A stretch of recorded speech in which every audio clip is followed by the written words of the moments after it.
pédagogie structurée, qu'est-ce que ça veut dire méthode TARL, qu'est-ce que ça veut dire remédiation.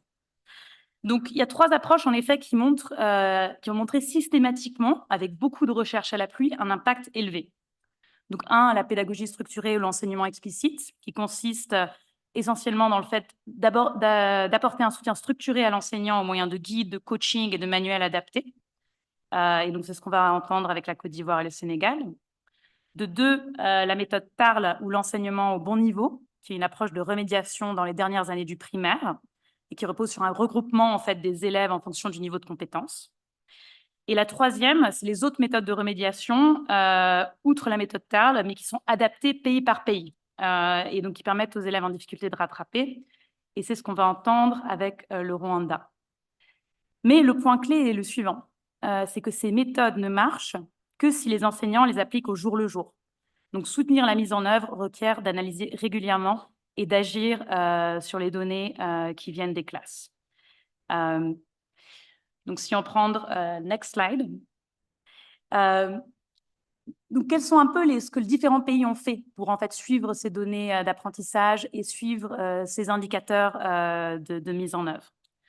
Nous, on a vu en tout cas déjà 3 approches qui vont aussi, je pense, être discutées avec les participants. Next. Donc, la première approche, dont je crois que notre ami Tendekai de Youth Impact va parler, c'est d'utiliser les données d'apprentissage collectées par tous les élèves pour identifier les écoles à la traîne. Donc, ce premier exemple que je vous montre, c'est dans le contexte de la méthode TARL en Zambie. Et pour contexte, l'approche TARL en Zambie, c'est des résultats assez significatifs. Donc, après 1 an, le pourcentage de maîtrise de la lecture était passé de 34 à 52% au test ASER. Donc, il y a des choses à apprendre de cette mise en œuvre.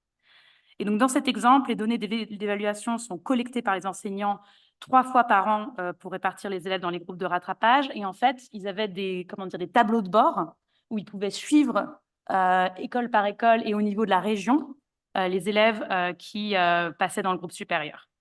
Donc, il y a bien entendu aussi des désavantages de cette méthode, mais en tout cas, elle servait à l'enseignement et aussi au niveau du district. Next.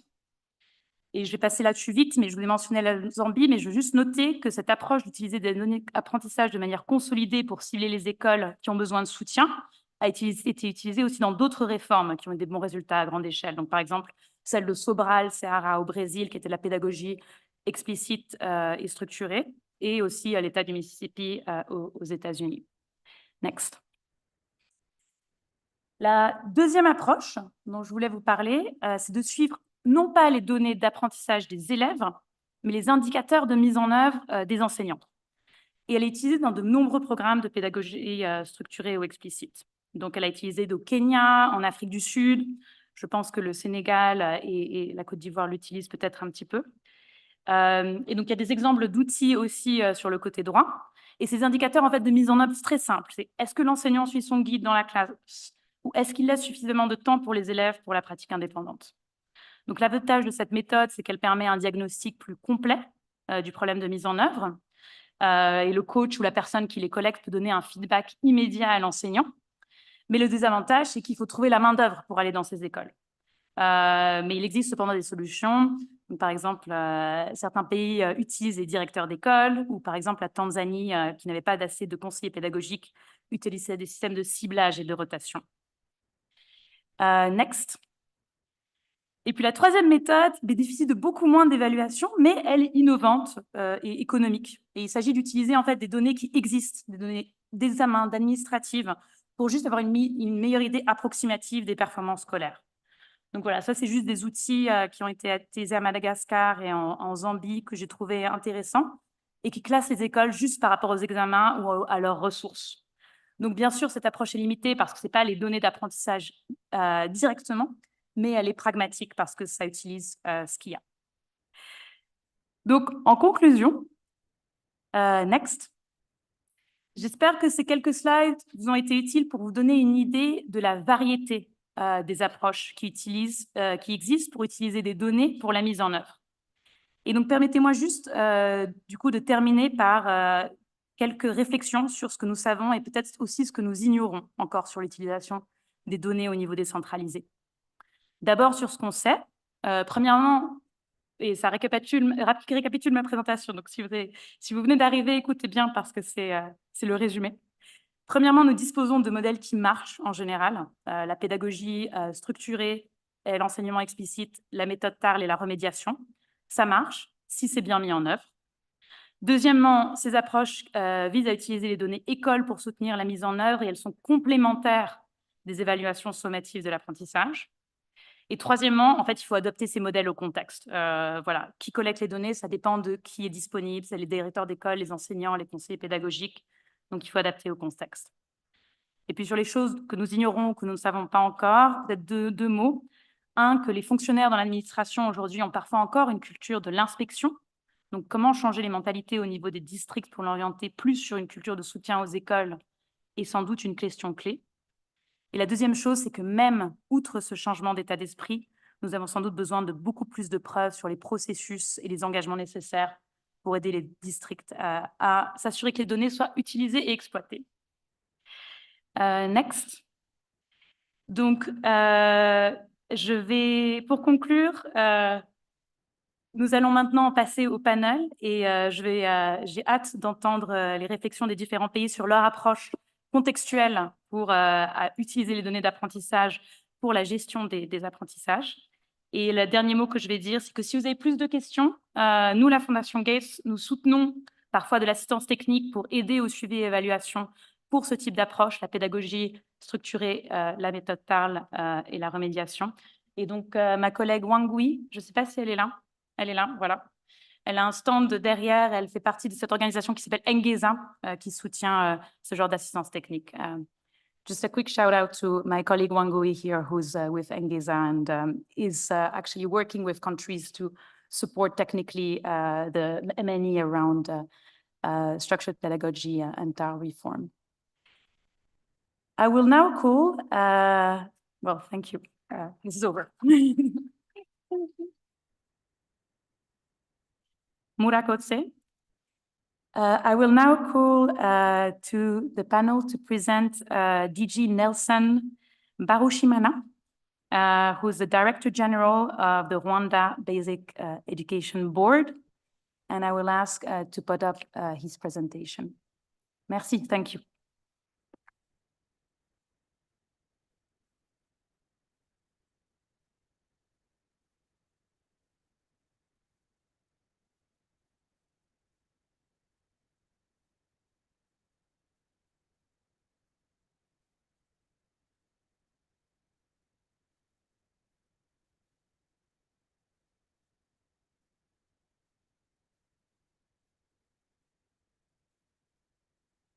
Good afternoon.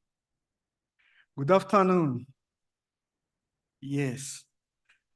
I'm going just to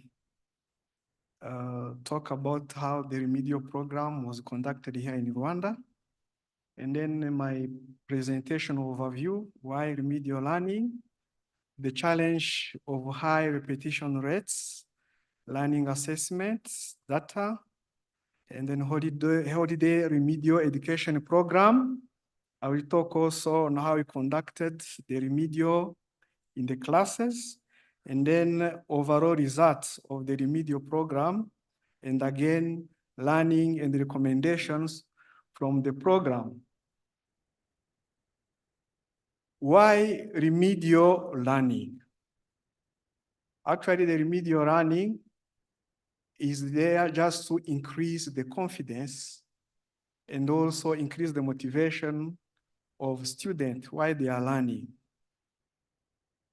Ensuring that all children attend school and learn has become a significant challenge for most education systems worldwide. Rwanda has made progress over the years in ensuring children not only attend school, but also achieve learning outcomes. However, not all learners are succeeding. This is evident from the high repetition rates, particularly affecting lower primary learners, which in turn impacts the internal efficiency of the education system. To address this challenge, the Ministry of Education is implementing one of the proven strategies to enhance learning outcomes, which is remedial education. Rwanda Foundational Learning Strategy calls for a remedial program to prove targeted support to students with the greatest learning needs. This is particularly required in lower primary grades where student performance is low, resulting in high repetition rates.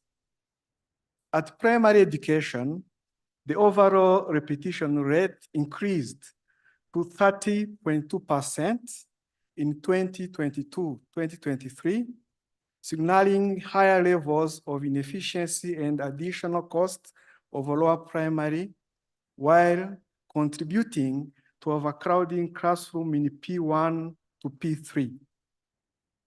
Now, there is also a national program we have of school feeding. We have recently started here in Rwanda, and then this program has boosted, has motivated all children, all students across the country to come and join our schools from pre-primary to pre-primary, primary, even at TVET level. Repetition rates in P1 were particularly high, 36.2, pointing also the lack of school readiness and exposure of primary education as a contributing factor. An assessment has been developed, an assessment system has been developed and the rollout in all schools with the end of term and end of year assessment conducted for all grades and subject areas. End of year assessment determine whether a learner can progress to the next level or whether they should repeat a grade. End of term assessments, therefore, act as an early warning system to identify which learners are struggling in which subjects with a remedial program put in place to assist those learners so as to avoid a situation at the end of the year where they are asked to repeat the grades. A comprehensive assessment management information system, CAMIS, has been developed to capture and manage data from these assessments and which informs the selection of learners for remedial education program. On our timetable in basic education, we have also a session on the remedial program scheduled on Friday. On Friday, the teachers take this opportunity just to revise, to try to help those slow learners so that they can go and move with others. Next.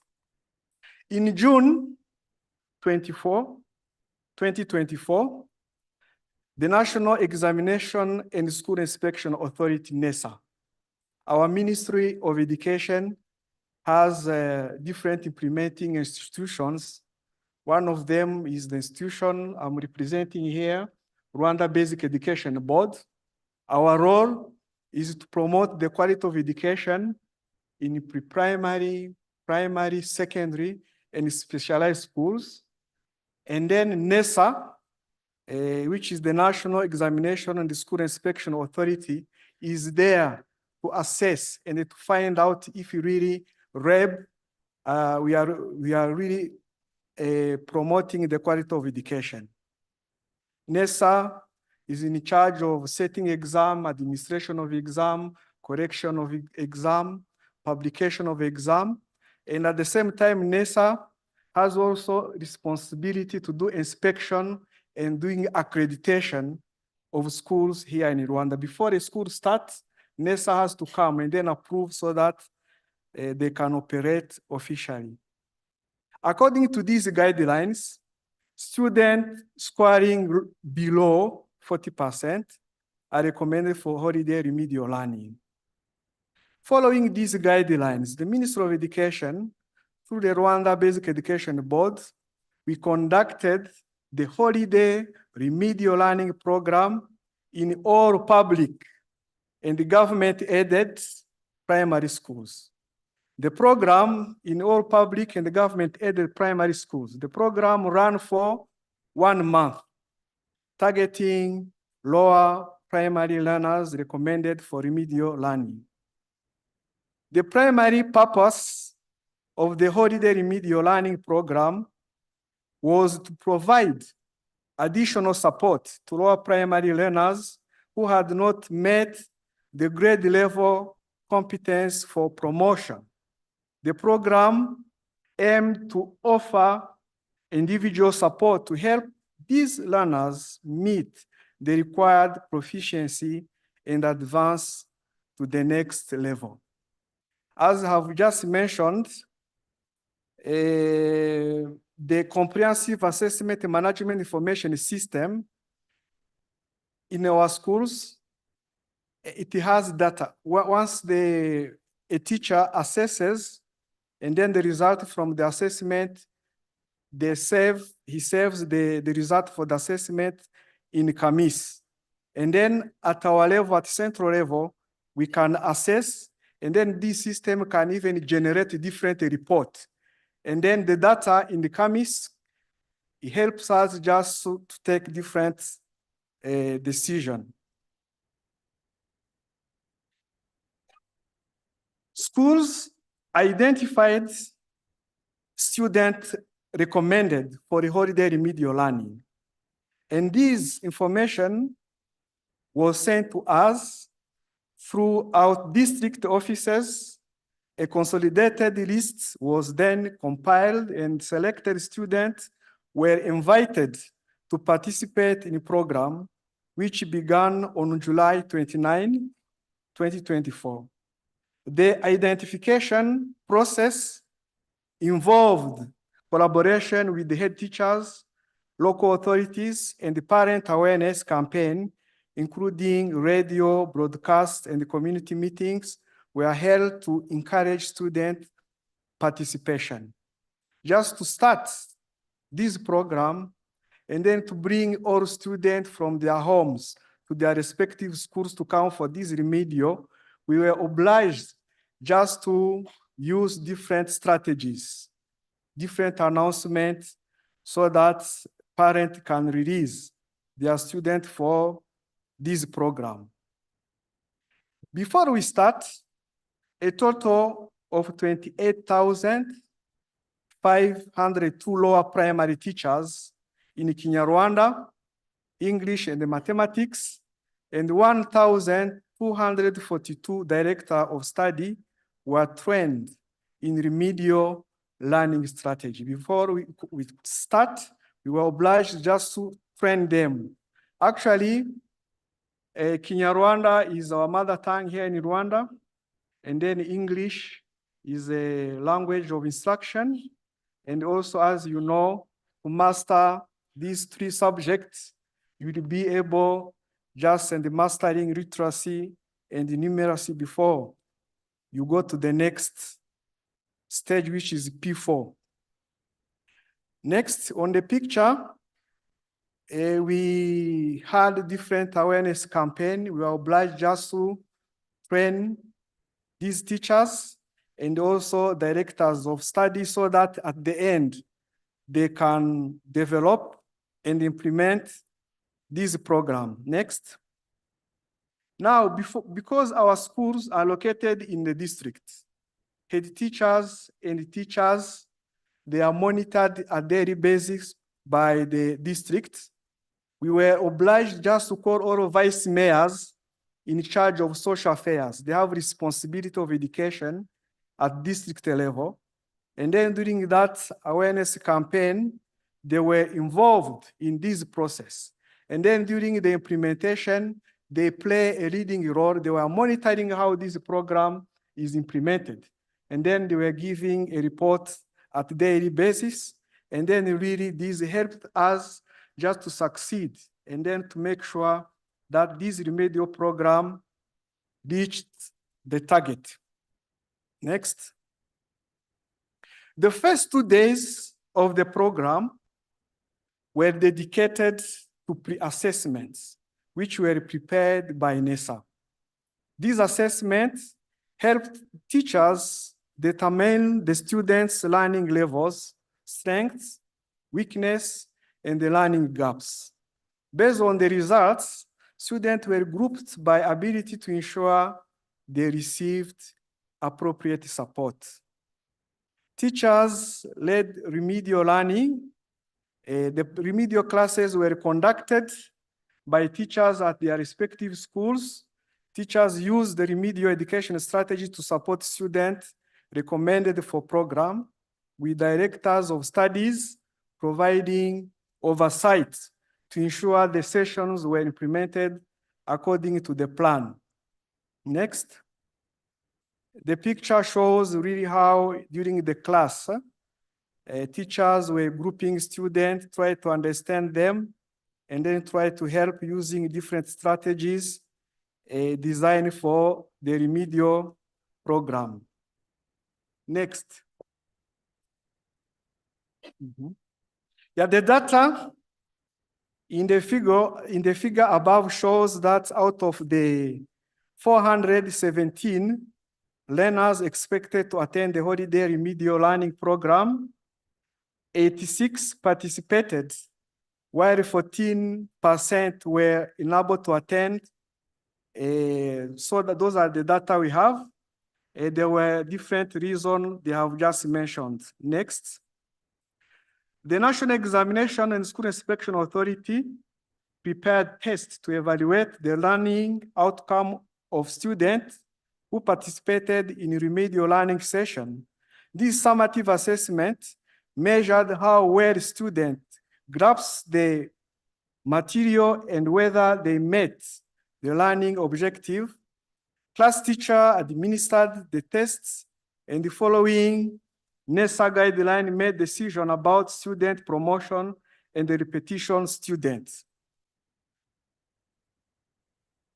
Scoring 50% and above were promoted, and the students who scored below 40% were requested to repeat the year, while those scoring between 40 and 49 would either be promoted or requested to repeat depending on the decision of the school deliberation committee. The figure above indicates that not all students who attend the remedial learning sessions were able to attend. The summative assessment, 17,000 of students representing 5% who do not attend the summative assessment. Next. The primary goal of holiday remedial learning program was to help students achieve grade level competency, enabling them to promote to the next level. The figure illustrated the performance level of students following the remedial classes. Regarding students' performance, the data revealed that out of the 343 learners who completed the assessment, 64% achieved the grade level of competence and were promoted to the next level. However, 36% did not meet the requirement proficiency and they had to repeat the year. Within the 64% of learners who would otherwise have repeated, progressing to the next grade, the program was deemed an overall success in terms of learning gains across the subject areas of foundational learning. Applying a cost-benefit analysis, the cost of remedial program incorporates effort to mobilize and train teachers, school feeding for students, and incentives for teachers, among other expenses. Next.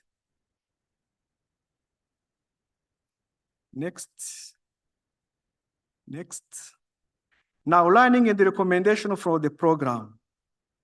The findings indicated that in districts with parental involvement, student attendance and performance were higher. It is recommended that for effective implementation of the holiday remedial learning, parents and the community should be fully engaged in supporting their children. Most teacher-led remedial learning programs may not be effective without ongoing support and the follow-up for teachers, and then teachers should regularly monitor these learners to provide timely support and prevent regression. All directors of studies should be encouraged to review teachers' timetable to ensure that every teacher has designated timetable for remedial learning program. And then effective of remedial learning requires a variety of materials as students in different groups engage in different activities. On our side, as the Ministry of Education in Rwanda's Rwanda Basic Education Board, with this remedial program, we have just piloted recently. It has showed us that really, with students having the decision at the end of the year to repeat the class, with this remedial program, we can help these slow learners so that they can have a chance to be promoted at the next level. Thank you very much.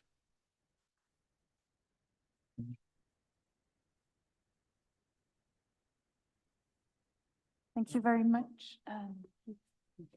Thank you very much, DG Nelson. We will now hear from la directrice de l'enseignement élémentaire du Sénégal, the Director of Elementary Education in Senegal, Ms. Ndeye Abindao.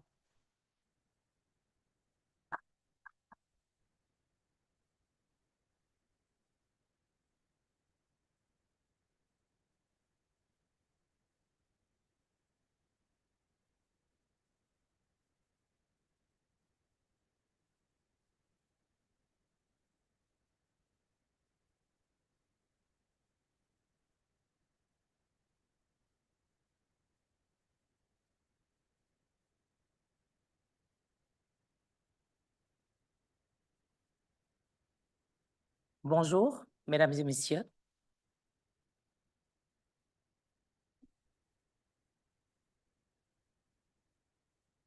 La présentation porte sur, je ne vois pas bien,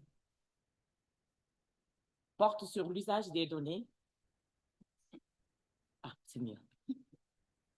Merci.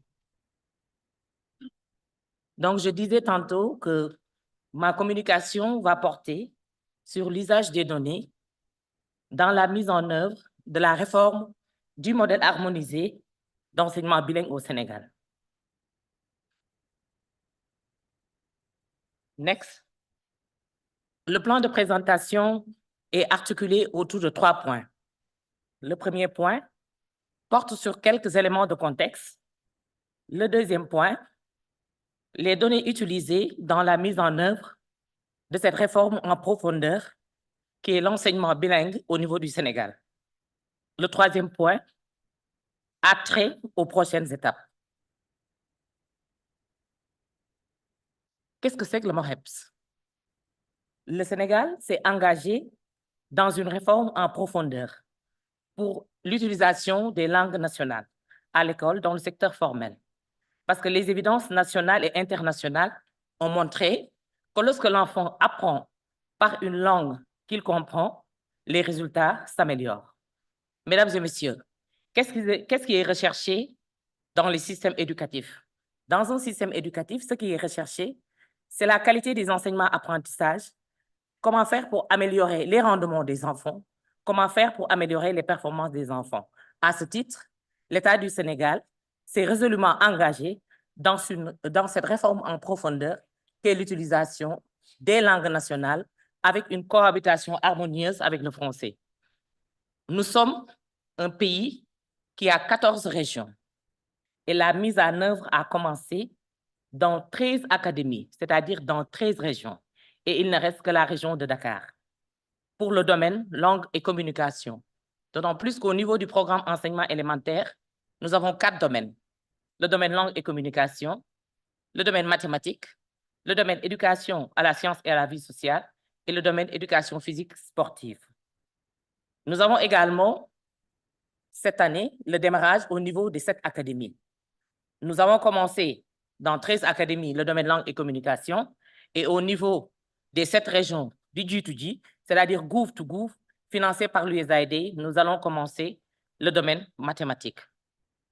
Mais pour nous permettre d'avancer, de nous assurer de la réussite de cette mise en œuvre bilingue et de favoriser l'apprentissage, nous avons besoin de données pour informer, aider à la prise de décision pour améliorer les performances des enfants. Next. Comme je l'ai tantôt annoncé, tout le pays est déjà couvert. Il ne reste que la région de Dakar.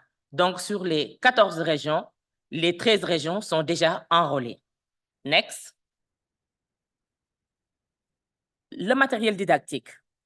Ce matériel didactique est constitué de guides de l'enseignant, de l'outil de l'élève et des planches alphabétiques.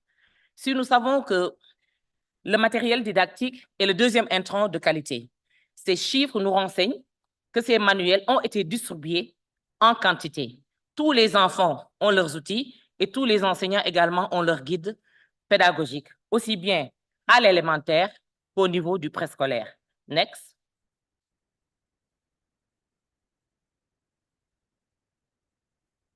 Next. Donc, ces chiffres nous renseignent sur le nombre de manuels qui a été distribué dans les 2 cycles d'enseignement, à l'élémentaire et au préscolaire. Next. Au-delà de ce deuxième intrant de qualité, nous avons la formation qui est le pilier essentiel de cette réforme. Parce que pour avoir de bons résultats, il faut former les enseignants. Il faut également former le corps de contrôle, les inspecteurs et les directeurs. Au niveau des 13 régions enrôlées pour le domaine langue et communication, tous les enseignants des classes de CI sont formés.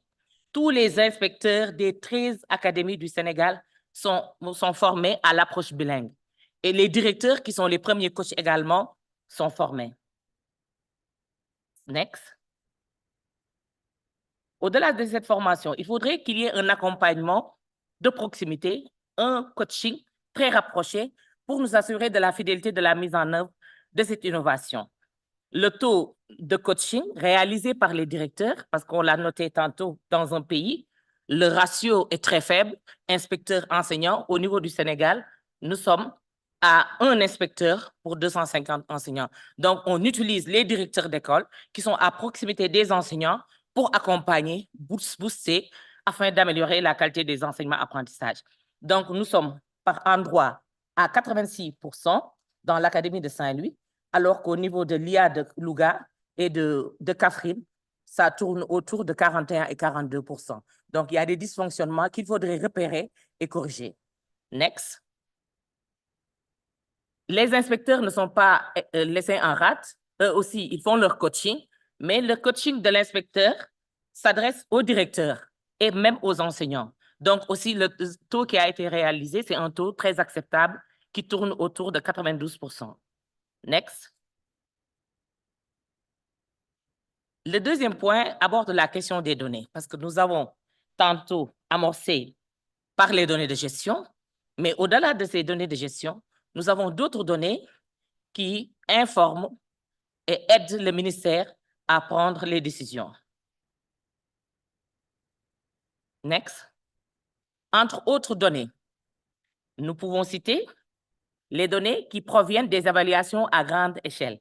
Exemple, l'enquête EGRA, menée par une structure du ministère de l'Éducation nationale dédiée, l'Institut national d'études et d'action pour le développement de l'éducation. Il s'agit de recueillir des données pour informer l'évolution du MOREPS avant le démarrage, à mi-parcours et en fin de processus. La première évaluation à grande échelle, c'est le baseline, c'est pour déterminer la situation de référence avant le démarrage de la réforme. La deuxième évaluation, c'est l'évaluation midline qui permet de corriger au besoin s'il y a des dysfonctionnements. la dernière évaluation, qui est une évaluation à grande échelle, qui se trouve dans le groupe de l'enquête EGRA, c'est l'évaluation N-line qui se positionne en fin de processus pour nous permettre de déterminer la plus-value apportée à la réforme sur les performances des élèves. À côté de cette évaluation à grande échelle, nous avons d'autres types d'évaluations que nous menons. Ce sont les enseignants qui mènent ces évaluations dans la classe. Dès le début de l'année, à travers des tests de positionnement, pré-tests et post-tests, pour mesurer l'évolution des performances des élèves en début et en fin d'année scolaire. Mais en plus de ces évaluations, l'enseignant, chaque jour, fait des évaluations à travers ce qu'on appelle les cahiers de devoirs des écoles. Et de façon pratique, l'enseignant agit sur quelques dysfonctionnements, des difficultés d'apprentissage que les enfants rencontrent au fur et à mesure. Au-delà de ces évaluations journalières, nous avons les évaluations trimestrielles. Chaque 3 mois, il y a des évaluations qu'on appelle composition chez nous pour les enfants, pour mesurer vraiment les acquis par rapport à la progression. Ça permet de repérer les aspects défaillants dans les apprentissages, de mettre en place des dispositifs de remédiation pour adresser les dysfonctionnements notés. On a essayé une expérience. Les enseignants ont été outillés pour leur permettre, à la fin de chaque évaluation trimestrielle, d'élaborer leur propre plan de remédiation. Mais au-delà de ces plans de remédiation, au niveau national, nous avons un document cadre de référence pour la remédiation qui accompagne l'ensemble des écoles du Sénégal pour apporter les correctifs et accompagner les enfants. Les écoles élémentaires tournent autour de 11 138 au niveau du Sénégal. Donc, nous avons au niveau central des dispositifs pour accompagner la remédiation, pour détecter les enfants en difficulté d'apprentissage et pour enseigner, bien entendu, au bon niveau. Donc, il faudrait qu'on spécifie, qu'on essaie autant que faire se peut, d'adresser les difficultés de façon individuelle pour vraiment booster l'ensemble des enfants. Parce que ce que nous recherchons ici, c'est de voir est-ce que les enfants apprennent. Est-ce que les enseignants enseignent, certes, mais au-delà, ce qui est recherché, il faudrait que les enfants apprennent. Next. Nous sommes dans une innovation majeure parce que l'État du Sénégal, depuis 1977, a essayé l'utilisation des langues nationales. Mais à chaque fois, ça ne marchait pas. Mais en 2016-2018, nous avons élaboré le modèle harmonisé d'enseignement bilingue au Sénégal. Donc, l'approche bilingue, la didactique bilingue, c'est une nouveauté. C'est pourquoi on a mis en place un dispositif, la FMO, c'est-à-dire la fidélité de la mise en œuvre. Parce que la qualité se construit dans la classe. Les enseignants sont les acteurs stratégiques et il faudrait qu'on s'assure de la fidélité de la mise en œuvre. L'objectif du suivi de la FMO, c'est-à-dire de la fidélité de la mise en œuvre de l'approche bilingue, c'est vérifier dans quelle mesure le programme est appliqué conformément à la conception originale et aux procédures prévues pour l'exécution. Garantir la progression du programme conformément aux attentes en prenant des mesures correctives lorsque cela est nécessaire. Next. Quel est le processus de remontée, d'analyse et de reporting des informations? Les données sur le suivi de la FMO seront renseignées dans les tablettes prévues à cet effet au fur et à mesure que les écoles sont visitées. Une base de données sur le SFMO met à jour au fur et à mesure. Cette base de données alimentera les tableaux de bord visibles au niveau IF, c'est-à-dire au niveau des circonscriptions, au niveau académique, région et au niveau national. Un rapport d'analyse des données de SFMO sera élaboré. Les résultats seront partagés lors des réunions des GTH. Parce qu'avec cette réforme en profondeur, nous avons mis en place des groupes techniques homologués. Un groupe technique homologué en matériel didactique, en formation, en communication, mobilisation communautaire, préscolaire, etc., etc. C'est pour gérer convenablement tous les problèmes, toutes les difficultés que rencontre la mise en œuvre. Next. Quelles sont les étapes de la mise à l'échelle? Nous avons essayé le dispositif SFMO l'année dernière, mais cette année, il faudrait qu'on élargisse la base. Donc, il faut qu'on aille vers la révision de l'outil, partage de l'outil, la formation de l'équipe technique nationale. Donc, la formation se fera en cascade. On forme l'équipe technique nationale, ensuite on forme les inspecteurs qui, à leur tour, vont sur le terrain collecter les données, ensuite élaborer des rapports trimestriels avant d'élaborer un rapport national pour aider les différents niveaux de pilote que nous avons dans le système éducatif, aussi bien au niveau des circonscriptions, au niveau des régions, des académies, au niveau national, pour nous permettre d'aller de l'avant par rapport à cette innovation majeure. Next.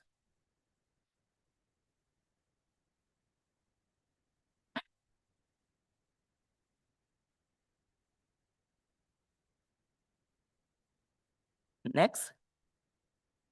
Donc, les prochaines étapes et les défis. Durabilité sur le long terme, par exemple, l'allègement des examens de fin de primaire, parce qu'on a mis en place un dispositif pour les évaluations formatives, certes, mais il faudrait qu'on s'assure d'avoir un dispositif pertinent pour aller vers l'évaluation sommative, c'est-à-dire le certificat de fin d'études élémentaires bilingue, parce que nous étions dans une évaluation monolingue, il faudrait qu'on migre, qu'on aille vers une évaluation bilingue qui sanctionne la fin du cycle élémentaire. Meilleure mise à disponibilité des données pour les enseignants et pour les communautés, c'est un maillon très, très faible. Les enseignants étant les acteurs stratégiques, il faudrait qu'on aille vers le partage, que ces enseignants soient informés pour vraiment qu'il y ait ce sursaut, ce réveil, pour voir s'ils doivent consolider les pratiques de classe ou bien s'ils doivent s'améliorer. Meilleur usage, je l'ai abordé tantôt. Capaciter les enseignants pour être les propres évaluateurs. Parce qu'au Sénégal, nous faisons partie des pays qui font le PASEC et qui font EGRA. Donc, je ne voudrais pas que nos enseignants soient pris au dépourvu. C'est pourquoi, donc, c'est une forte recommandation que ces enseignants soient outillés pour que ces enseignants eux-mêmes puissent faire les évaluations, les pré-tests, les post-tests, le baseline, midline, endline, que ces enseignants ne soient pas surpris. Il faudrait qu'on aille vers cette pédagogie de la réussite.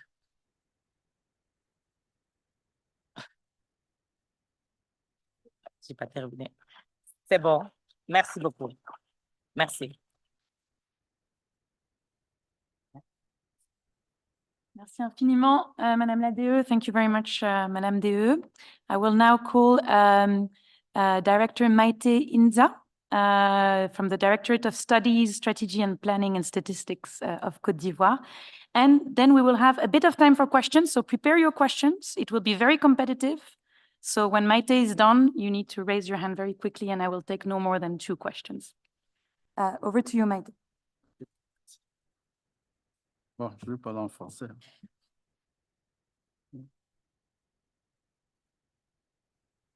OK. Bonjour à tous et à toutes. Je vais faire ma présentation en français. Mais je crois que la présentation a été traduite en anglais, c'est bien ça? Okay. D'accord. Je voudrais avant toute chose remercier les organisateurs pour avoir associé la Côte d'Ivoire à cet événement. Alors, la présentation va porter sur l'utilisation des données pour faire comment est-ce que nous utilisons les données pour la mise en œuvre du PNAPAS. Le PNAPAS, c'est le programme national pour l'amélioration des premiers apprentissages scolaires. Voilà, donc ça porte sur la thématique de la conférence, les apprentissages, l'apprentissage fondamental. Diapo. Suivant. Next. Okay. Alors, la présentation va s'articuler autour de 3 points. Suivant.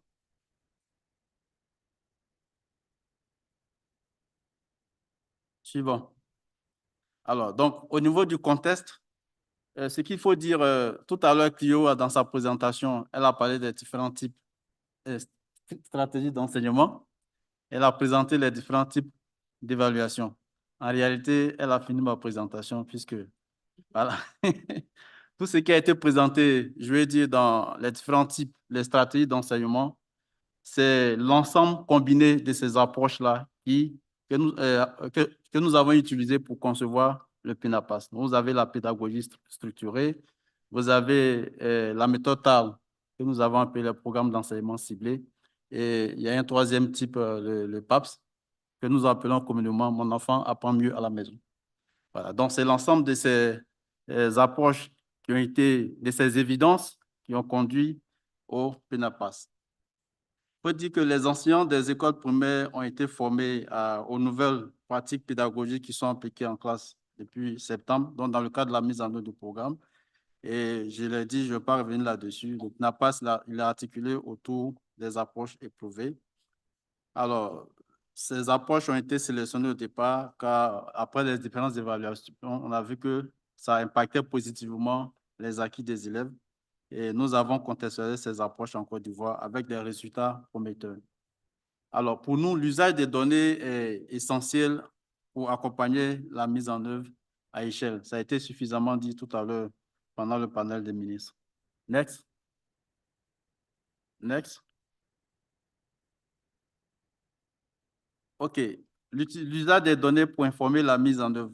Il faut dire qu'avant de poursuivre, alors, dans l'organisation du ministère, il y a la direction des études, des stratégies, de la planification et des statistiques, dont je suis le directeur.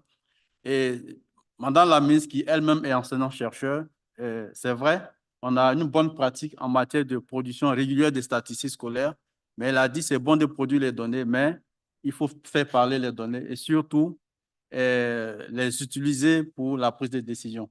Donc, nous, au-delà même du PNAPA, on a traité le problème de façon globale en mettant en place au sein de la direction des études et statistiques ce que nous avons appelé le laboratoire de l'éducation, le EdLab, avec l'appui d'un partenaire qui en a l'expérience IPA. Et c'est une expérience réussie dans certains pays, dont le Pérou et même le Rwanda et d'autres pays africains. Donc, c'est le EdLab qui est au sein de la DSPS pilote la question de la production des données pour le suivi et l'évaluation des projets et programmes. Alors, donc, quel dispositif avons-nous de production de données probantes pour le PNAPAS? Il faut dire que pour informer la mise en œuvre du PNAPAS, un dispositif utilisant plusieurs types de données est en cours et nous l'utilisons déjà. Il y a les données administratives ou d'évaluation standardisées issues du programme à travers la mise en œuvre d'un cadre de résultats et d'un système de suivi, évaluation et apprentissage de façon globale. Nous avons aussi, c'est quand même la direction des études, les recherches rigoureuses à travers l'agenda de recherche du ministère qui inclut des études en cours ou déjà réalisées, c'est-à-dire les études d'évaluation d'impact. Et comme je l'ai dit, la DSPS, la direction à travers sa cellule stratégique, le EdLab, appuie ce dispositif-là. Next.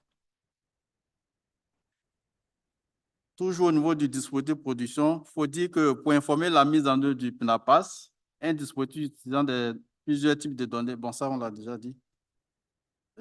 Voilà, ces données, parlant des données administratives, j'ai parlé tout à l'heure des données administratives, ces données sont produites principalement par les équipes du ministère impliquées dans la mise en œuvre du programme.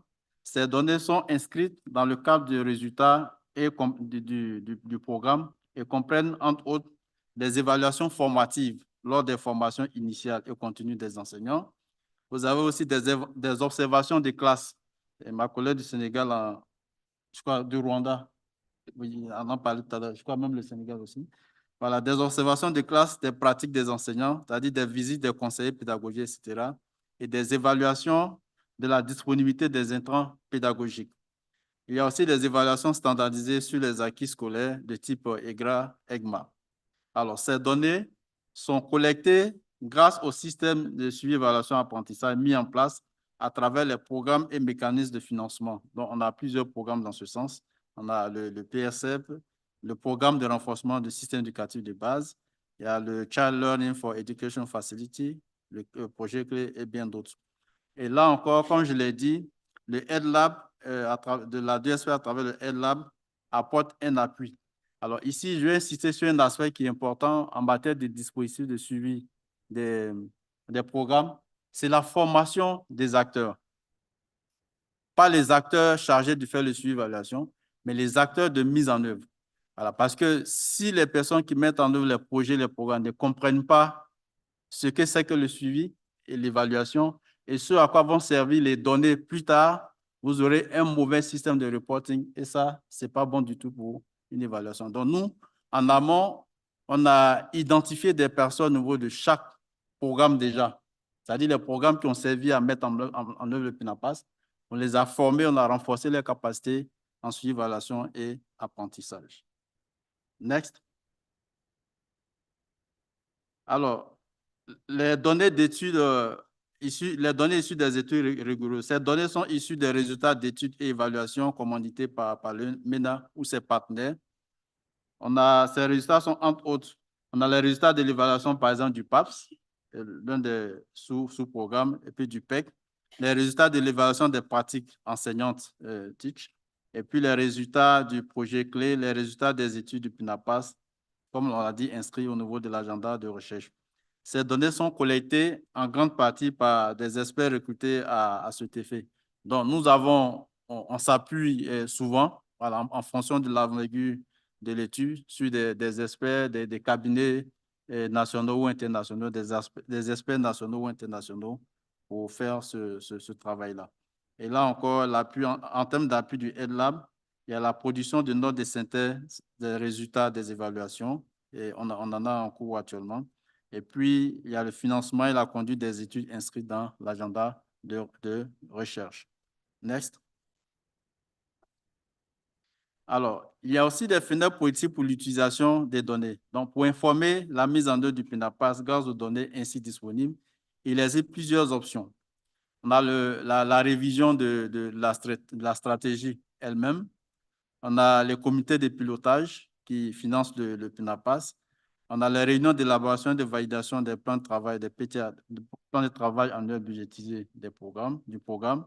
On a les réunions régulières des unités de gestion du projet, et puis les ateliers bilan organisés par les directions centrales en charge de la mise en œuvre des différents aspects du programme. En fait, ici, ce que nous voulons mettre en exergue, c'est dans un dispositif, c'est l'implication des acteurs. Voilà, c'est-à-dire il faut que ce soit de façon inclusive et participative. Et nous, on l'a fait depuis la conception du programme, et c'est ce que nous continuons. L'idée, c'est vraiment de sensibiliser les acteurs sur l'importance des données pour faire ce suivi. Next. Alors, en termes de prochains défis, pour nous, en tout cas, dans le cadre pour ce qui concerne le PNAPAS, pour nous, il faut aligner les différents cadres de suivi, évaluation, apprentissage des différents programmes qui mettent en œuvre le PNAPAS. Voilà. Et il faut une certaine harmonie. Il faut concevoir des plateformes digitalisées intégrant les statistiques et les tableaux de bord pour un suivi simplifié et efficace. Next. Oh, sorry. OK, voilà. Donc, pour nous, il faut aligner les différents cas de suivi, évaluation, apprentissage des différents programmes qui mettent en œuvre le PNAPAS et concevoir des plateformes digitalisées intégrant les statistiques, les tableaux de bord ou un suivi simplifié. Ça aussi, c'est un outil stratégique que nous utilisons, non seulement pour l'ensemble des projets, programmes, mais spécifiquement pour le PNAPAS. Voilà, c'est-à-dire que nous concevons des tableaux de bord digitalisés. L'avantage, ça crée plus d'efficacité, de promptitude dans la remontée des données. Et puis, ça crée beaucoup plus de transparence aussi dans le suivi du projet. Par exemple, si Pio me finance, voilà, elle reste depuis Kigali, et Washington, et elle se connecte et la plateforme, elle suit en temps réel comment est-ce que les indicateurs du programme évoluent. Voilà, donc il y a ce dispositif-là, il y a cet outil intégré au dispositif. Le renforcement du dispositif de reporting, pour nous, ça, c'est un défi majeur afin d'assurer la disponibilité des données. Alors, un dispositif de suivi, il n'est rien du tout s'il n'y a pas un bon système de remontée de données de reporting. Donc, ça c'est vraiment rien. Il faut optimiser la production des outils du CA pour la mise en œuvre à échelle et faciliter la durabilité au-delà du financement des partenaires. Et puis, faciliter les apprentissages et leçons apprises entre les différents programmes qui appliquent la mise à échelle. Ça, je reviens, former les acteurs aux mécanismes et instruments de suivi, évaluation et apprentissage, comme je le disais tantôt. Alors, la question de la facilitation des apprentissages et leçons apprises, pour nous, ça, c'est un aspect qui est très important pour nous. Il y a l'un des projets, le PAPS, qui est à l'évaluation. Durant tout le processus, nous avons documenté pas à pas toutes les leçons apprises, les difficultés, les succès, et ça nous permet à chaque fois que nous avons un nouveau projet de nous en inspirer pour ne pas, et je pense que c'est le but aussi de suivre l'évaluation, pour ne pas tomber dans les mêmes travers. Donc voilà un peu ce que je tenais à partager avec vous, et je vais terminer par, après tout ça, qu'est-ce qu'il faut retenir? Alors, il faut se retenir que le PNAPAS a été conçu, on l'a dit dès le départ, sur la base des évidences. Ça, c'est la première chose. Et un dispositif de production de données impliquant les données internes et des analyses externes vont servir à faire le suivi et l'évaluation, et puis orienter aussi la mise en œuvre. Il faut retenir aussi que des fenêtres de dialogue existent au sein des directions centrales, des unités de gestion et des comités de pilotage pour faciliter l'utilisation des données produites pour le PNAPAS, de façon inclusive et de façon participative. Et pour finir, comme je l'ai dit, la 2SPS dispose en interne de son laboratoire. C'est une cellule stratégique pour piloter tout ça. Donc, voilà un peu ce que je voulais partager avec l'assistance. Je vous remercie.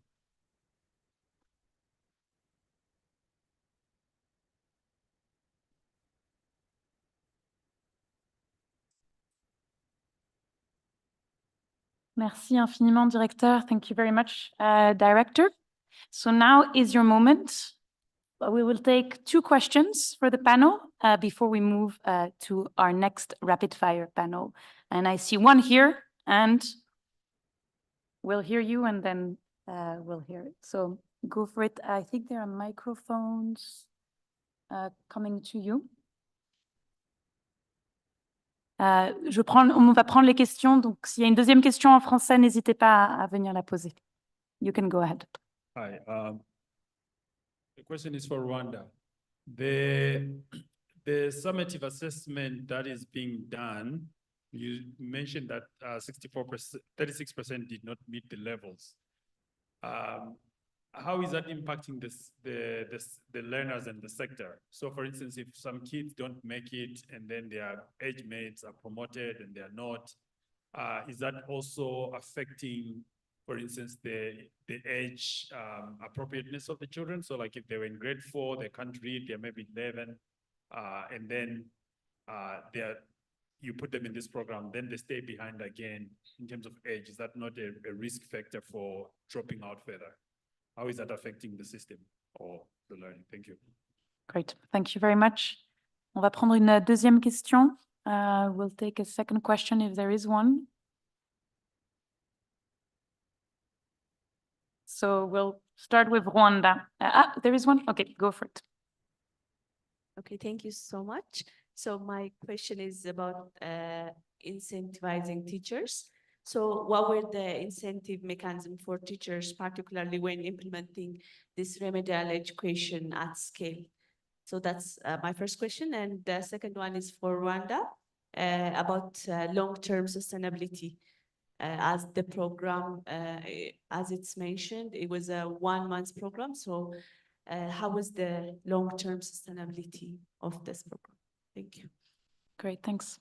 So we'll start with Rwanda with the 2 questions for you, and then we'll hear from Côte d'Ivoire and Sénégal on the question of teacher incentive. On va vous entendre après sur la question de la motivation des enseignants dans le cadre de votre réforme du côté du Sénégal et de la Côte d'Ivoire. DG Nelson, over to you. Yeah. Thank you very much for the, as we know, promoting a student to the next level, when the student is not really mastering the foundational skills, this can affect his performance for the next levels. That's why this remedial program, as I said, it has just been implemented just to increase the confidence and the motivation of students. And then also at the same time creating a culture and the practice of using data from summative assessment results to improve the learning outcomes. Now, of course, when you repeat a class, there are consequences because others are moving, you are remaining. But what we do, we have now started doing is those who have repeated, we know them, and then we have sent a list to different officials from the schools so that for the following year, they don't repeat again. They are promoted after fulfilling all the requirements. And then, as you know, graduating from P3, not mastering literacy and the numeracy can even affect for the next subject. For the sustainability, of this program, this was a pilot. We started this year with the government fund. We request a fund just to implement all policies related to the Ministry of Education. It means we are mobilizing the fund so that even for the next term, we can organize this session. But what we learned from this remedial session, we are engaging different conversations with our teachers so that at the end of every term, they discover those slow learners so that they can be helped.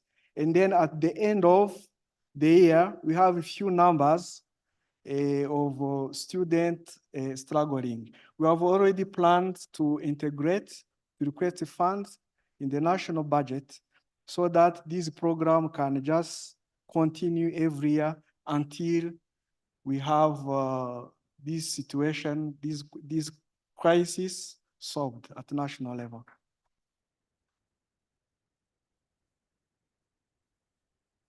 Thank you very much. We'll now hear from de la Côte d'Ivoire et du Sénégal. So, directeur, à vous. D'accord. OK, merci. Alors, je crois que la question, c'est comment est-ce que dans le cadre du PNAPAS, on motive les enseignants? Voilà. Alors, la question, ça me fait sourire en même temps, parce que il faut dire que avant même l'avènement du PNAPAS, moi, là, je parle en tant que directeur en charge de la planification. J'ai une vue globale sur l'ensemble de ce qui se fait au ministère.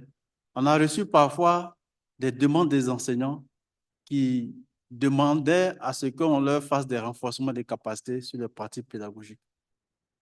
Voilà. J'ai même vu, parce qu'ils sont organisés souvent en petites associations, certains organiser des sessions eux-mêmes et demander à ce que soit un inspecteur ou en tout cas un spécialiste vienne leur faire ce renforcement des capacités-là.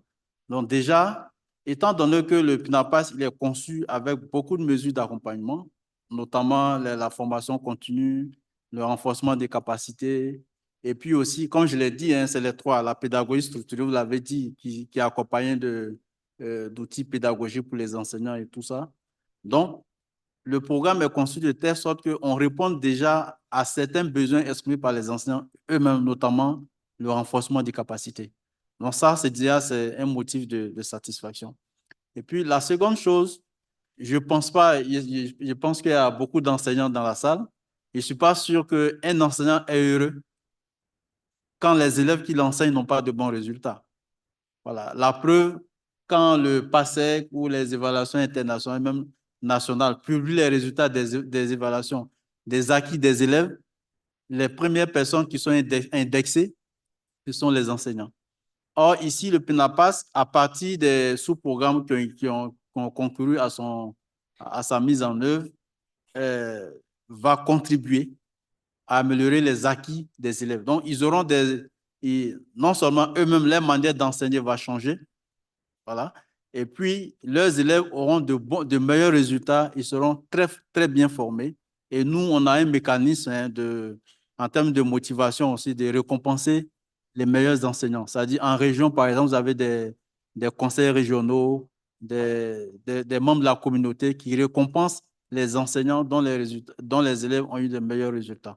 Or, le PNAPAS vient pour améliorer les acquis des élèves. Donc, bon, ça, c'est sans compter les mesures prises au niveau national par le gouvernement pour améliorer progressivement les conditions des enseignants de façon globale.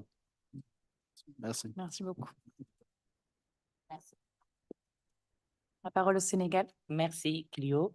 Donc, par rapport à la motivation des enseignants, moi, je parlerai dans un premier temps de conscience professionnelle, parce qu'au moment de la formation à l'initiale, il y a un dispositif par rapport à la conscience professionnelle et à la déontologie scolaire. Donc, dès le départ, à l'initiale, les enseignants sont outillés parce qu'ils ont en charge ce qu'il y a de plus cher à la nation. Donc, les enseignants, d'ores et déjà, à prime abord, sont très motivés pour donner le maximum d'eux-mêmes.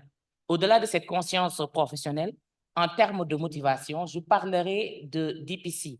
On a développé au niveau de cette réforme qu'est le MOHEPS, un dispositif de développement professionnel continu de l'enseignant, qui consiste à renforcer les capacités de tous les enseignants à travers les cellules d'animation pédagogique interne qui se font au niveau de chaque école, ou bien à travers les cellules d'animation pédagogique externe qui peut regrouper 3 à 4 écoles pour partager les expériences. Nous avons également les groupes WhatsApp, nous avons l'utilisation du numérique. Donc, nous n'avons rien resté en rade au niveau du Sénégal pour la réussite de cette réforme. D'autant plus, comme je l'ai rappelé tout à l'heure, on a commencé depuis 1977. Cette fois-ci, il faut que ça marche. On essaie de tout faire pour outiller autant que faire se peut les enseignants. Donc, les enseignants sont motivés et on a fait une bonne communication par rapport vraiment à cette réforme qui, in fine, va permettre l'amélioration de la qualité des enseignements apprentissage.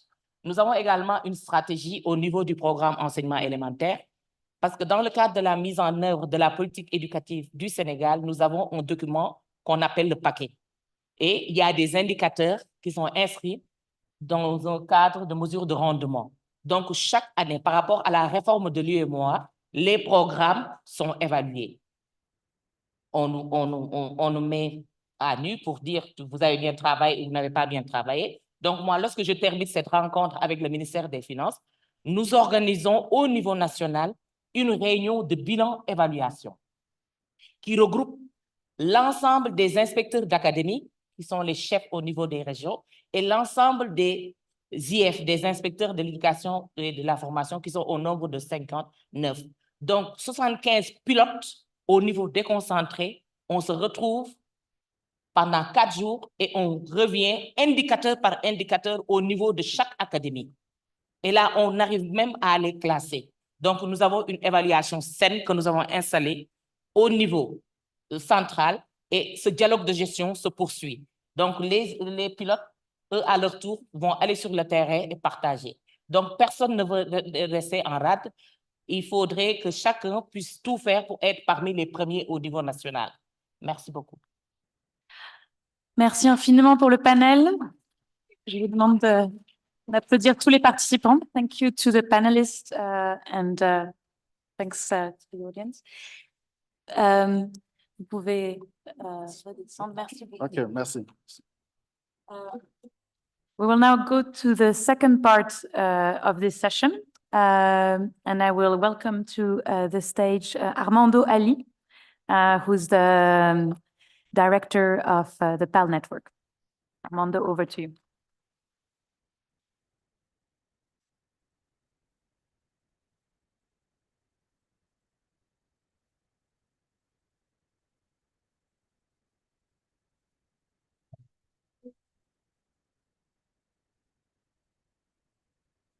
Thank you, Cleo. Thank you, everyone. This is the second wave of this section, and I'm sure that after lunch, you may want to have a feeling of the topic that we are having next. And the topic that we are having next is about using data to inform instructions in the classroom. So I will invite you to have a feeling of a classroom first. Please, can you stand? Can you stand just for a minute?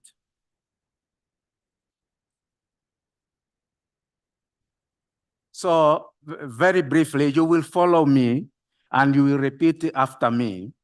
Pay attention. Are you there? So I will start a song and I want you to follow me in that song. And the song is Amadash, Amadash. Amadash, Amadash. Amadash, Amadash. Amadash, Amadash. Good one. Then I will add a word after Amadash. So I can say, Amadash, Amadash, I'm a star. Then with the star, you will say, I'm a S, I'm a T, I'm R, I'm A, I'm R, I'm a dash, I'm a dash. Correct? So let's go. I'm a dash, I'm a dash. I'm a dash, I'm a dash. I'm a dash, I'm a dash. I'm a star.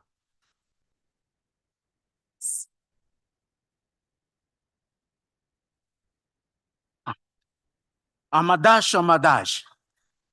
I'm a dash, I'm a dash. I'm Kigali.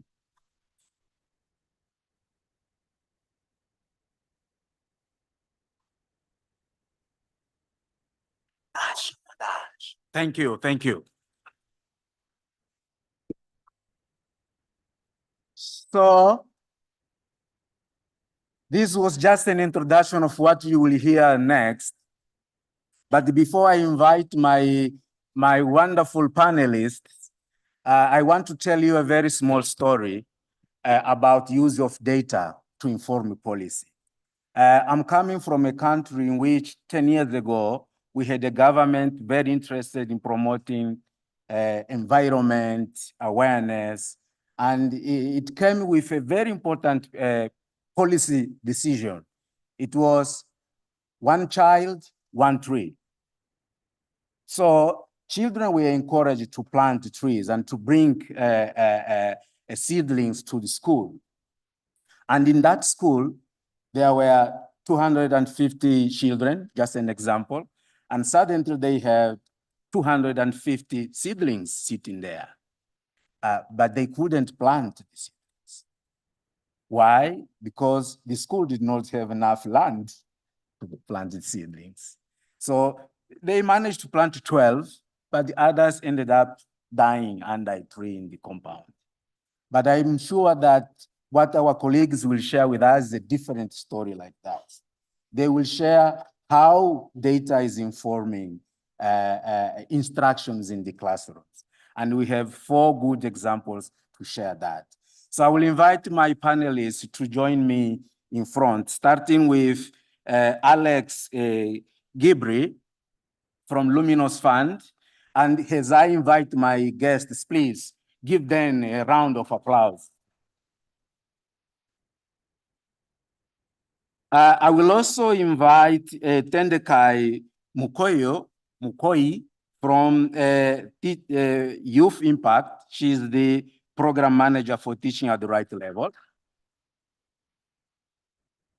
We will also have Fidel Hagenimana. I wish I pronounced well. He is the head of programs at the Rising Academies in Rwanda. And finally, we have Lee Simpson, the project director of Ubora Bora.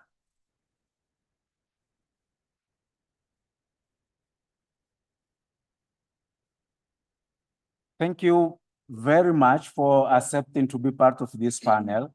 And my question will be very, very quick. I will give you just 5 minutes because we want to have a few minutes to also have a conversation with our guests here. So, Alex, very basic question from your experience of Luminous Fund in Ethiopia. How are you using data to inform instruction in the classrooms based in the programs that you have? Thank you, Armando. It really feels different when you be here with so much light. Thank you so much, Armando, again for the warm introduction. I'm from the Luminous Fund. The Luminous Fund is committed to ensuring all marginalized children get chance to a safe and joyful learning. And we have been long partners of the Minister of Education. We have been working with the Minister of Education to address the problem of out-of-school children. The Minister of Education has adopted accelerated learning program in all regions. But since recently, the implementation of accelerated learning program has faced some challenge, particularly maintaining consistent quality. So to address this problem, Luminous Fund, in collaboration with the Minister of Education and with the funding from Gates Foundation, embarked on piloting structured pedagogy in one of Ethiopian regions in Sidama, in 40 primary schools. So I'm going to share you that result and how we use data to inform teaching learning process in Sidama, in that particular region. But first, let me say a few words. Why structured pedagogy? There are two compelling reasons why we picked structured pedagogy. One is that we strongly believe that each and every child has the ability to learn. The real constraint is the teacher's ability to deliver, to help children to do so. So that is a major problem. And the second premises that really calls for our intervention is, although there are several factors contributing to learning outcomes, teachers come at forefront. Teachers are the most crucial inputs in the teaching learning process. So if we invest in teachers, if we support teachers, then we can easily improve learning outcome. That is the premises that really calls for this intervention. So recently, slide is moving forward.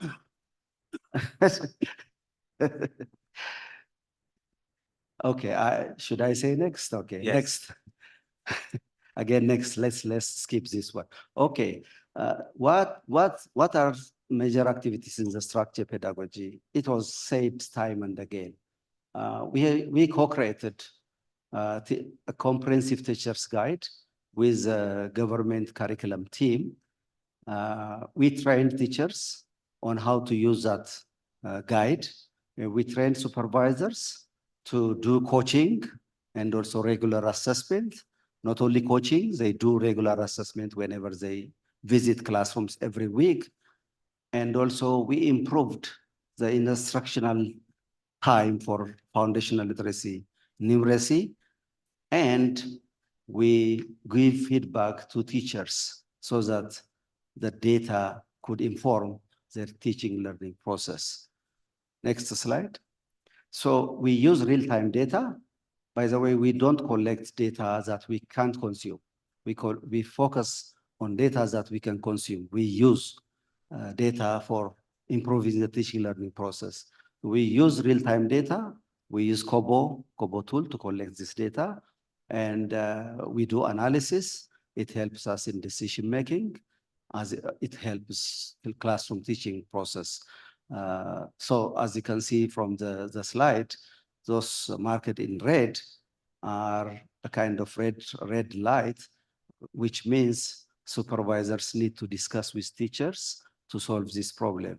When a problem is consistent, then that issue will be part of the refreshment training in the subsequent training for the teachers. Next slide. So having done this, we have achieved a remarkably impressive result. If you compare these two programs, the program that a student is learning in structured pedagogy classrooms compared to non-structured pedagogy classroom, the result is so significant. At the baseline, by the way, this assessment was done by a credible external group. The assessment done twice in the baseline and in the line. At the baseline, students could read an average of 3 correct words per minute. But at the end line, after the 9 months, students were able to read 32 correct words per minute, which is 29 words gained as a result of the structure pedagogy. This is so significant. There are also other compelling, other also results. Students in the structure pedagogy classrooms achieved significant difference in all 5 or 7 tasks of IGRA. They achieved remarkably high. In reading comprehension, 48% percentage point improvement from the baseline, just 44%. And in letter identification, plus 52% letter identification improvement. This result was tested using the t-test and proven that it's significantly high. So my final message is investing in teachers and providing proper support to teachers will dramatically improve learning outcome. I don't mean this is easy. This is simple. It really requires huge effort and it's a demanding task, but it's worth it because the result is so significant. Thank you so much. Thank you, Alex. Thank you. We will move from Ethiopia to Botswana to hear a story about youth impact and the wonderful work you are doing with teaching at the right level expansion in schools. Tendekai, how is data informing your whole process with teaching at the right level? Thank you so much, Amando, and good afternoon, everyone. Thank you for coming for our panel today. My name is Tendekai. I'm the program manager for teaching at the right level, and I am with the Youth Impact organization that is in Botswana. Youth Impact is an NGO that is the largest in Botswana, and we are implementing health and education programs in 11 countries. But today, as I talk about data use, I'm going to primarily be linking it to teaching at the right level. We work hand in glove with the government. We have an MOU with the Ministry of Education to scale teaching at the right level in all the schools in Botswana. And currently, we are in 90% of the regions implementing the program with the teachers. What's important to note is that we did a needs assessment in Botswana to ensure the baseline and see where the need was. And we realized that 10% of students that are in grade 5, because we assessed grades 3 to 5, which is the primary target for teaching at the right level. So 10% of the students in grade 5 cannot do division, meaning that students are not at grade level. So in partnership with the government, we are implementing the program so that we can catch up the students that are lagging behind in their basic numeracy, basic literacy, so that they can be at grade level. So very quickly, I'm aware people know about teaching at the right level, but the whole premise of teaching at the right level is that we assess and group students by their skills or their ability level. So we disregard their age, we disregard their grades, even though we are working with grade 3 and 5.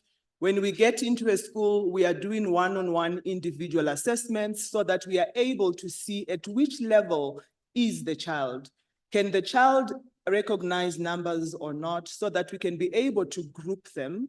Once we have grouped the students, we provide targeted instruction. We give them information that is relevant for the phase at which they are at, and then they can be able to progress once they catch the information at that level. And what is unique about the program is that we use fun and engaging activities throughout. If you've been in a teaching at the right level class, you know we use our visual apparatus like sticks and stones that are locally available, because this program, for it to scale, it has to be cost effective. And this program, for students to learn better, it has to be an environment that is fun and engaging. We can go to the next slide. We are a data-driven organization. Evidence really matters to us. And with the tools that we use, they serve 3 primary functions. Our tools are self-contained. And the first function is that we want to make sure that the teachers are teaching at the right level. So we make sure teachers are teaching at the right level. I will explain a little bit when I talk about the tool. And we also make sure that the data is making sure that there is accountability at school level and at classroom level, with the teachers, with the mentors, even up to the students level. And the third function of our data is that it is a source for institutional learning. I'll talk about what that means in terms of what do we do for us to be able to optimize our program. Let's go to the next slide.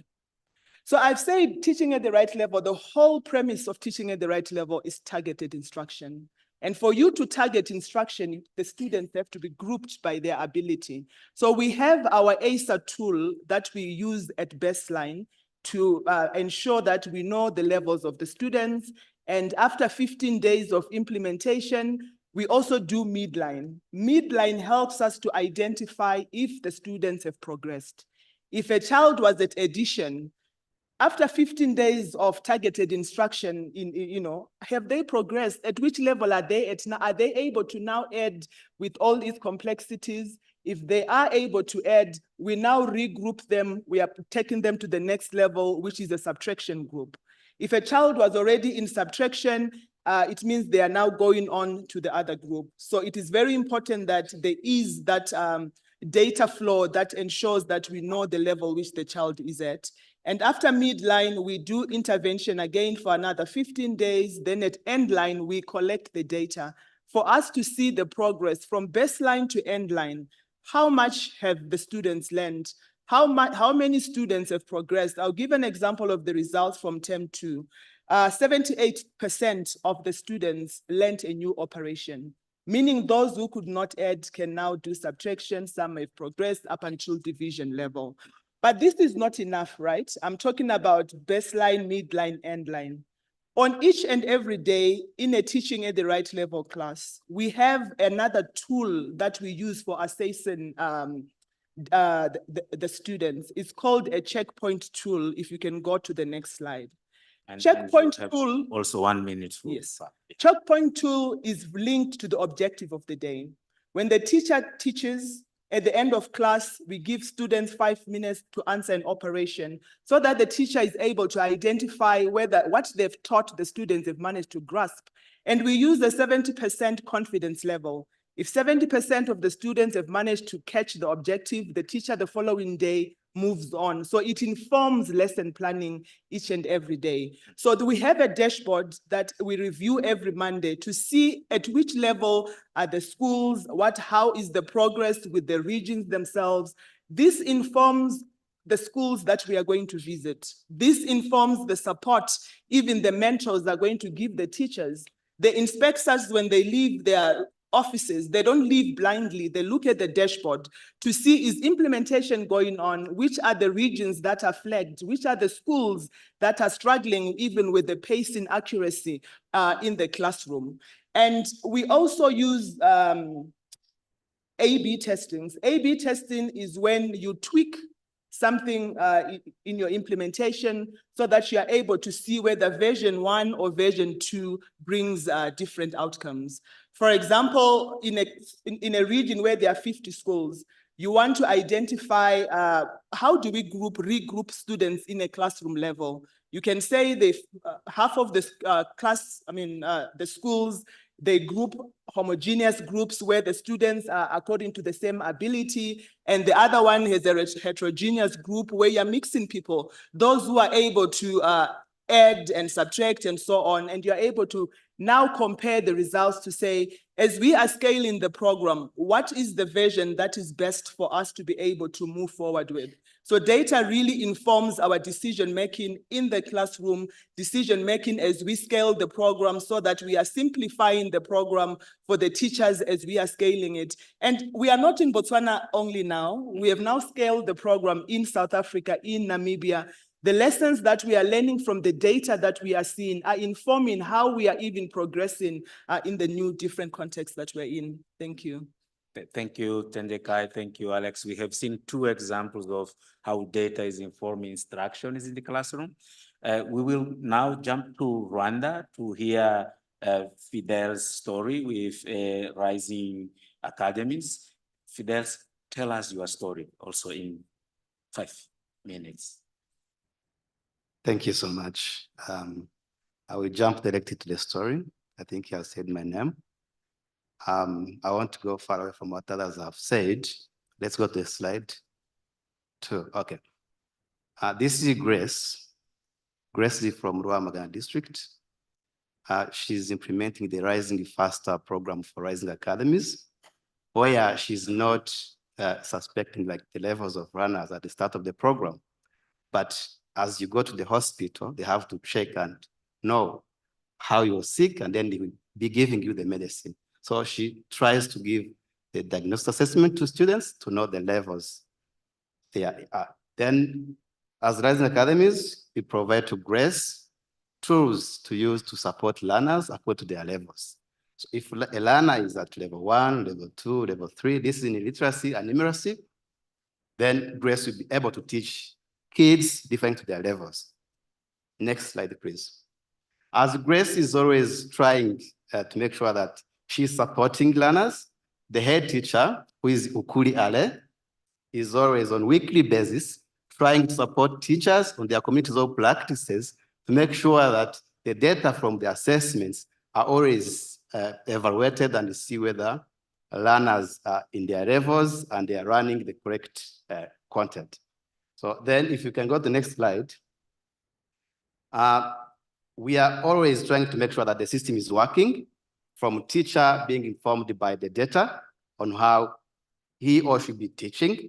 Then Elias, the DEO of the district, always on weekly basis or even on monthly basis, he is checking on COP data from teachers, from the data from her teacher, and then on monthly basis, because the assessment is being given after every 4 weeks to check the progress of runners, then he will be able to know that how are my schools progressing, not only the school for Ukuli Ale, but also the other schools that he's overseeing. Then going to the next level, after the district, of course, Rising is always monitoring using the dashboard on how schools are doing on weekly basis and even on monthly basis. So then we'll be sharing the data to NESA and the REB in joint workshops to see how schools are progressing, and then they can plan and see how they can always adjust the content to fit the learners' needs. Then going to the next slide. As Rising is moving forward, we've already sent the MOU with the Ministry of Education to scale the Rising Faster approach to make sure that learners are benefiting from the right remedial content they can use to meet their needs. Thank you so much. That was the story from Rwamagana district. Teachers are enjoying the program. I think I've used my time there. Thank you so much. Thank you. Thank you, Fidel, for your generosity. You gave us also a few minutes, so we appreciate that. Lee, we had these 3 stories here about concrete interventions to support teachers, support learners. I know that Ubora Bora is setting up a mechanism to support and encourage this kind of initiatives. Can you please share what you are planning to do? Thank you. Thank you so much. I'd be delighted. First, I would like to see if you've been involved in implementing an education program, please put your hand up. And I'm at Flex, so I'm expecting a lot of hands to go up in the room this afternoon. So if you've implemented an education program. Am I also allowed to raise? Yes, please, okay. Please. And I should also, in fact, raise my hand. So if you've implemented an education program, please put your hand up. Okay, now keep your hand up if everything went brilliantly, exactly as you'd planned. No hiccups, no bumps along the way. Yeah, as expected, all the hands go down. I was hoping that maybe 1 or 2 hands would stay up and I could come and find unicorns in the break. So Ubora Bora exists to do exactly what you just said, to support this kind of work in the classroom and to support the continuous use of evidence and data through implementation. And we're working across sub-Saharan Africa, and our goal is to really improve foundational learning at scale by doing more of this kind of work. Ubora Bora in Swahili translates directly into better, better. And we really believe that implementation research, continuously generating and using evidence will help to make that possible. Next slide, please. So Ubora Bora was launched earlier this year. We're very lucky to have funding from the Bill and Melinda Gates Foundation and USAID. And we really are joining what we believe is a bit of a movement for more of this kind of implementation research to happen in the sector. So far, we offer some funding to our grantees, $100,000, and time, space, coaching, and support to do some of the things that have come up already on the panel, like A/B testing and other forms of implementation research, to kind of iron out the kinks and deal with those bumps along the road that we've all experienced. For us, our goal is really to go beyond what works and explore why and for whom and how these strategies are working. So we've talked a lot today about TAL, about structured pedagogy, and Cleo's first slide, one of her slides in the first presentation in this session was, measuring structured pedagogy. Is the teacher using the guide? Is the implementation happening according to the theory? For us, the work that we're doing, we really want to understand why they are using those guides, why not, and come up with ideas to test about how some of those things can be improved. So going beyond what works and understanding in depth, how are people working with this for real in the classroom? Overall, we're hoping to continue to contribute to a changing practice in the sector. Our esteemed colleague from Senegal was presenting her work. There's lots of implementation research in what she shared with us this afternoon. But she kept talking about innovation, and she kept talking about how her approaches were innovative, and they are.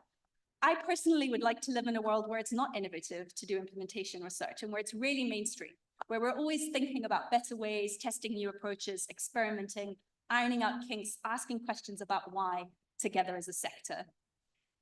So I said we launched earlier this year. We have already awarded our first portfolio of grantees. They're focused on the 3 biggest implementation challenges that we see in the sector. So how do we get greater efficiencies? How can we be more efficient in our programming? How can we do better for less money?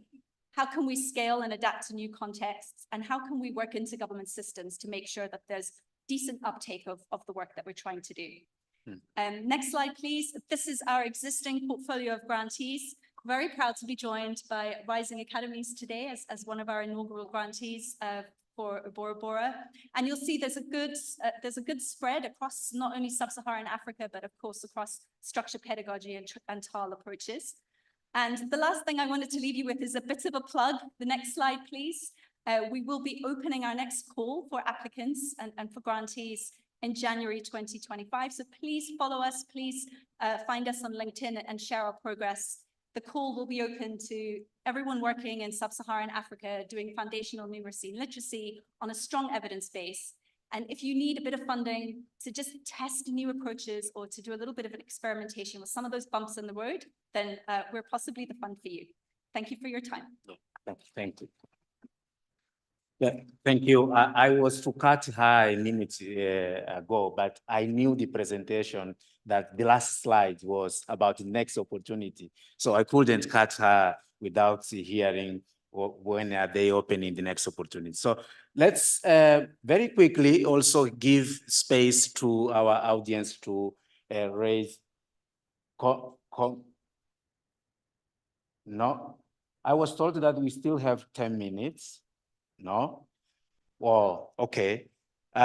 We do not have time to get questions and comments from participants. Maybe we will find a way to do that in the corridors as we shift into the next sections. But I really wanted to appreciate that in 20 minutes, we shared stories of organizations that we needed at least 30 minutes for each of you. So we are very sorry to rush you, and we are very sorry for you also for not giving you a chance to discuss and interact during this session. But thank you so much, and hope you a very good continuation of the conference. Thank you.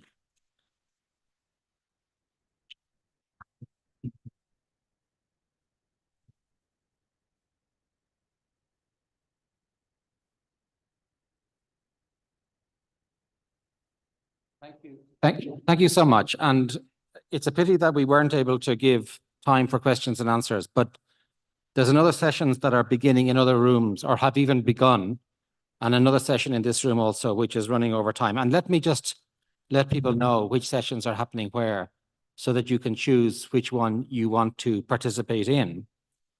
In the auditorium where we were this morning, we have a session starting now on financing foundational learning policies.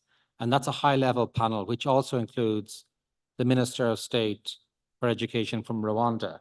That's starting now in the auditorium if you're interested in looking at examples of foundational learning policies and strategies and how they are financed. In this room, which is MH4, we have a session on play-based learning, an effective pedagogical approach to foundational learning.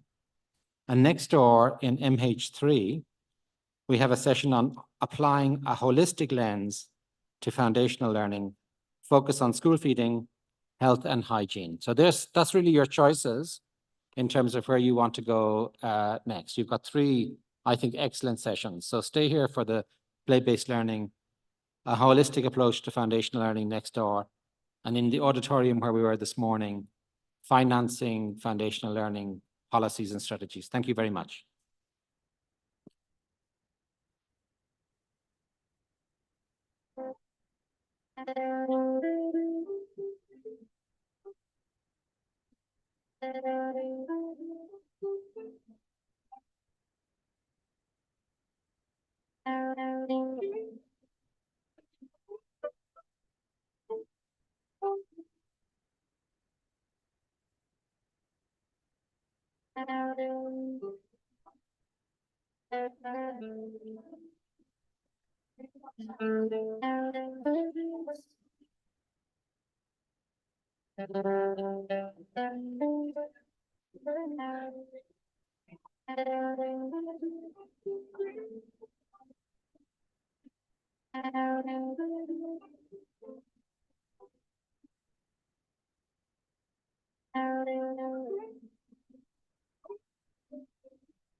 we're discussing conflict, we're talking about natural disasters. And all of this have a ripple effect on children's learning and well-being. We know, unfortunately, and it was shared today in the plenary, that over 70%, in fact, close to 9 out of 10 at the moment, children in Africa are not able, especially those at 10 years of age, to read a simple text. What's more, children are increasingly, unfortunately, increasingly exposed to more adverse effects like displacement and violence, which really can hinder their brain development and limit the opportunities to grow and thrive. And as a continent, even as we talk about the Africa Union, Agenda 2063, we are looking to thrive. So this space, this engagement about foundational learning is important. But the good news is we have proven solutions. Everybody, the whole meeting already has been about solutions, solutions, solutions, and evidence. Play is one of the most transformative forces in a child's life. I have children, they're much older, but they still play. And I'm sure all of you in this space appreciate that, recognize that as you work with children. It can help them to process adverse events and get them back on the path to learning. It encourages exploration, problem solving, and teamwork. It makes their lessons, I definitely want to appreciate that, much more fun and joyful, and helps children connect with their teachers, peers, which encourages them to stay in school and excel in learning. I just want to give one example, especially because later on I'll be introducing our Deputy Minister from Ghana. In Ghana, Right to Play worked in partnership with the Ministry of Education to enhance quality education through play-based teacher training and curriculum. The Gender Responsive Education and Transformation Project trained more than 4,000 teachers. In the schools which were supported by this project, we saw children's reading fluency improve to 51 words per minute, from a baseline of 18 words per minute, using play-based interventions. I'm sorry I have to give a Rwanda example because it's the host country. In Rwanda, we are similarly partnering with the Ministry of Education on an innovation learning through play through technology project, which is empowering teachers to teach and students to learn important fields like coding, tinkering, and robotics through play-based approaches, preparing the children to enter a booming, definitely going on in Rwanda and on the African continent, booming ICT-led economy. These are just a few illustrations of the promising and innovative ways we can use play to drive foundational learning. And we can't wait to hear a lot more about that from our panelists and esteemed speakers. For now, I would like to walk the talk. I would like to move from words to action by inviting all of you to stand up and join us to get a bit of a flavor of what play-based learning can look like in action. I'll invite my friend, Nuria from VVOB, to lead us through this action. Thank you, Parvin. Can you hear me? Yeah? Good afternoon, everyone. I know that it's been a long day, so let's play, okay? We are in a session that I think is good, not only to listen and reflect, also to put it in practice.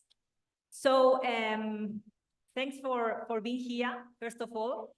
For this game, we have two elements, okay? The first one, you can see on some of the tables that there are some geometrical shapes, okay? There are 3 geometrical shapes. We have circles, we have triangles, and we have squares. The second element of this game is music. So when the music is on, I invite all of you to move your body, okay? So I invite you to dance, or I invite you to walk, wherever you feel that the way that you want to express yourself. But when the music stops, I will say one of the shapes, okay? And then you must find the shape. You will see if it's circle, you have to find the shape and try to touch it. Okay, then we will repeat again, and not more than 3 times because the time is short for this session. But before starting the game, it's clear for everyone what we are going to do now? Yes? Can we start? Yes, so please, music. Okay, so feel free to dance. Just try to remember when you were a child.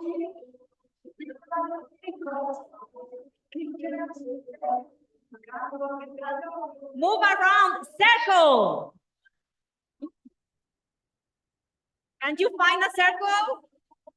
Yeah, really good. Let's go for the second round. Music.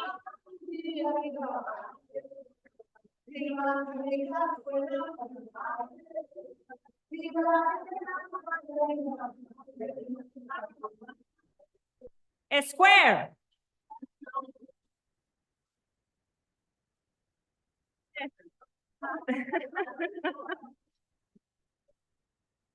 Okay, let's do the last one, the third round.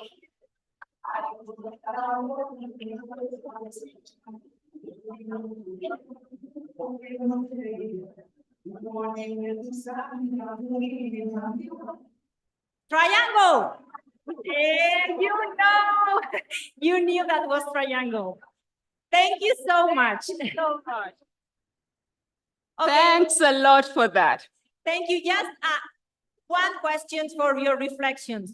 Don't you think that learning through play is easier, funnier, and better for all our kids?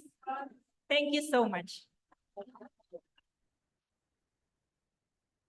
Thank you so much, Nuria. What perfect representation of what we talk about when we say learning through play. I would like to take this opportunity to invite our esteemed guests. Starting us off is Honorable Deputy Minister John Tim Pojo, Deputy Minister for Education in Ghana. Please come to the.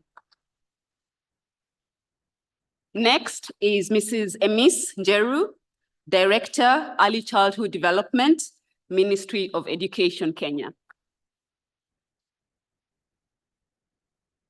Next, Mr. Leon Mugenzi, Head of Teacher Development from the Rwanda Basic Education Board. Professor Yatta Kanu, Chief Education Officer from the Ministry of Basic and Senior Secondary Education in Sierra Leone. And finally, but not least, Mrs. Patrin Banda Chilala, Assistant Director, ECE, Ministry of Education, Zambia. I'm going to also invite a colleague who will share later on from ADEA, Ms. Merich Banda, to join us on the platform, and we'll have an opportunity for her to reflect later on. So let me join the panel.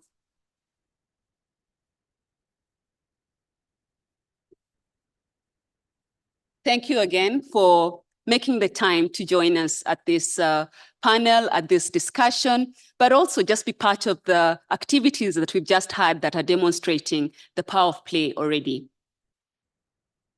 Deputy Minister Ntim, can you please get us started by telling us how has Ghana worked to integrate play-based learning in your education policies to achieve your ambitions to improve foundational learning? What's working? Thank you very much, Paveen. Play-based learning has an incredible power of transforming foundational learning outcomes. And for us in Ghana, we thought that it must begin with curriculum. And so we reformed curriculum from the objective-based to standard-based curriculum in 2019. We embedded play-based learning into the curriculum. And with that, we ensured that the core competencies of critical thinking, of creativity, of communication, collaboration are all embedded in there. And we also put it in our context of the Ghanaian culture, the kind of music children would love, the kind of dances and everyday play that they enjoy at home. We embedded that in our kindergarten, early childhood, and the foundational learning curriculum. Then, of course, we went in to train teachers because there's one thing having curriculum and another thing having the appropriate pedagogies that will deliver instruction the way you want it. And so we went on to train pre-service teachers with the support of our partners, Right to Play with Sabre Education, UNICEF, IPA, and the rest. And so before teachers even pass from the College of Education and universities, they have the essential skills. But for those in service, we give them an incentive to want to be a part of the training in play-based pedagogies by ensuring that every training that they undertake in play-based practices actually account for CBD points. So far, with the Right to Play, we've been able to reach over 16,691 teachers who have been trained in play-based learning. Sabre Education has done 4,991. And with that, we've been able to, Right to Play has been able to reach over 614,000 learners have been impacted through this practice.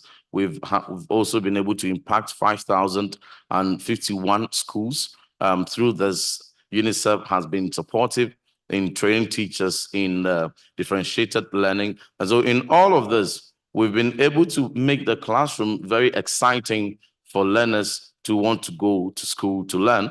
And just as has been demonstrated before this session started, they go to school, they are playing, they are singing, they're jumping around, and they are learning so much. Their cognitive abilities are ignited, and they are able to think, they are able to be able to creative, they are able to get engaged in what is happening. They are not shy because the positive learning environment has been put in place by their teachers. And the teachers also enjoyed the learning. All this has translated into some incredible outcomes. In 2015, when we conducted the early grade reading assessment, only 2% of pupils at P2 were able to read proficiently at grade level. But because of a combination of these interventions, we've been able to see an improvement from 2% of pupils reading at P2 to 38% of pupils reading at P2 as of 2022. And we want to be able to take that improvement sustained.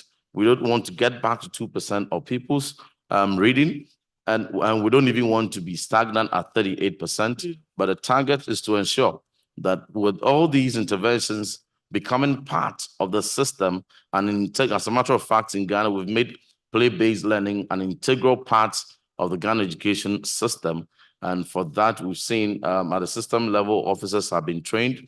At a district level, district directors of education and school improvement support officers have all been trained to ensure that we sustain this practice. So we want to ensure that by the time the child reaches the age of 10, minimum 90% of our learners must be proficient in reading and numeracy. Absolutely, absolutely. Thank you so much for that, Deputy Minister, especially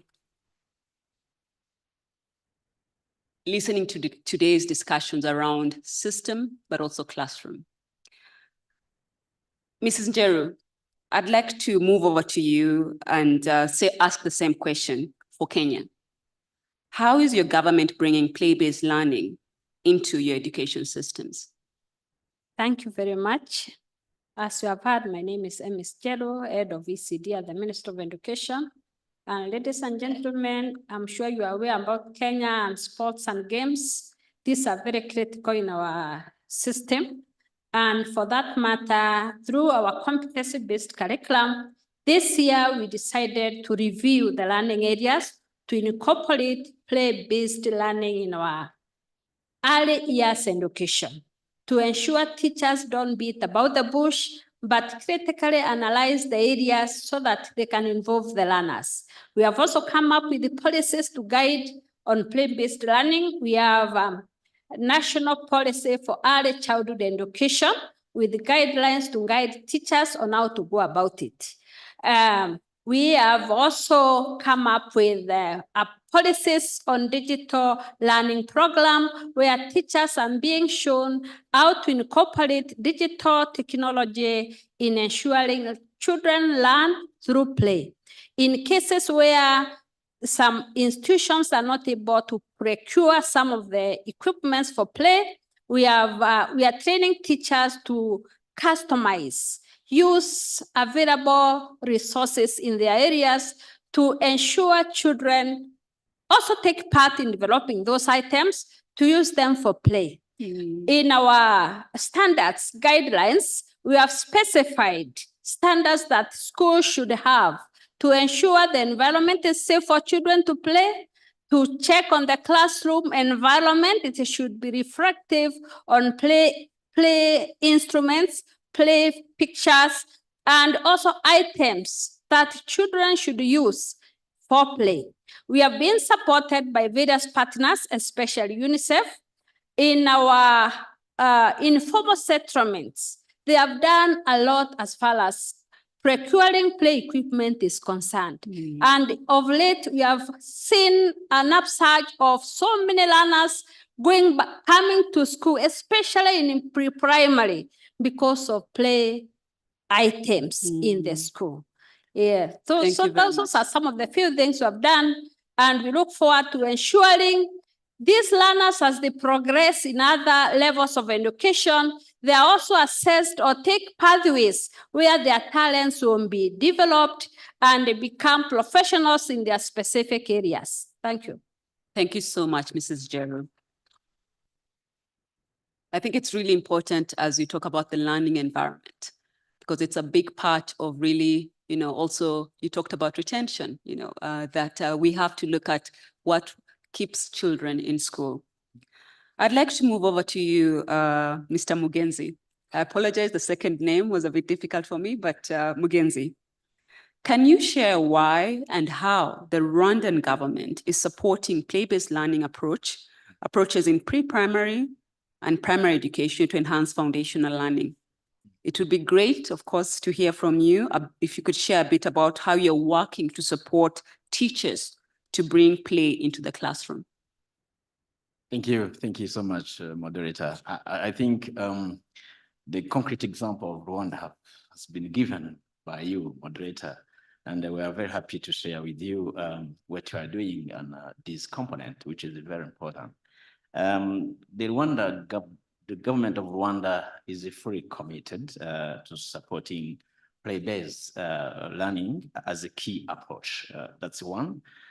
In the primary and the pre-primary schools to strengthen foundational learning outcomes. So our policy framework reflects really this commitment. That is very important.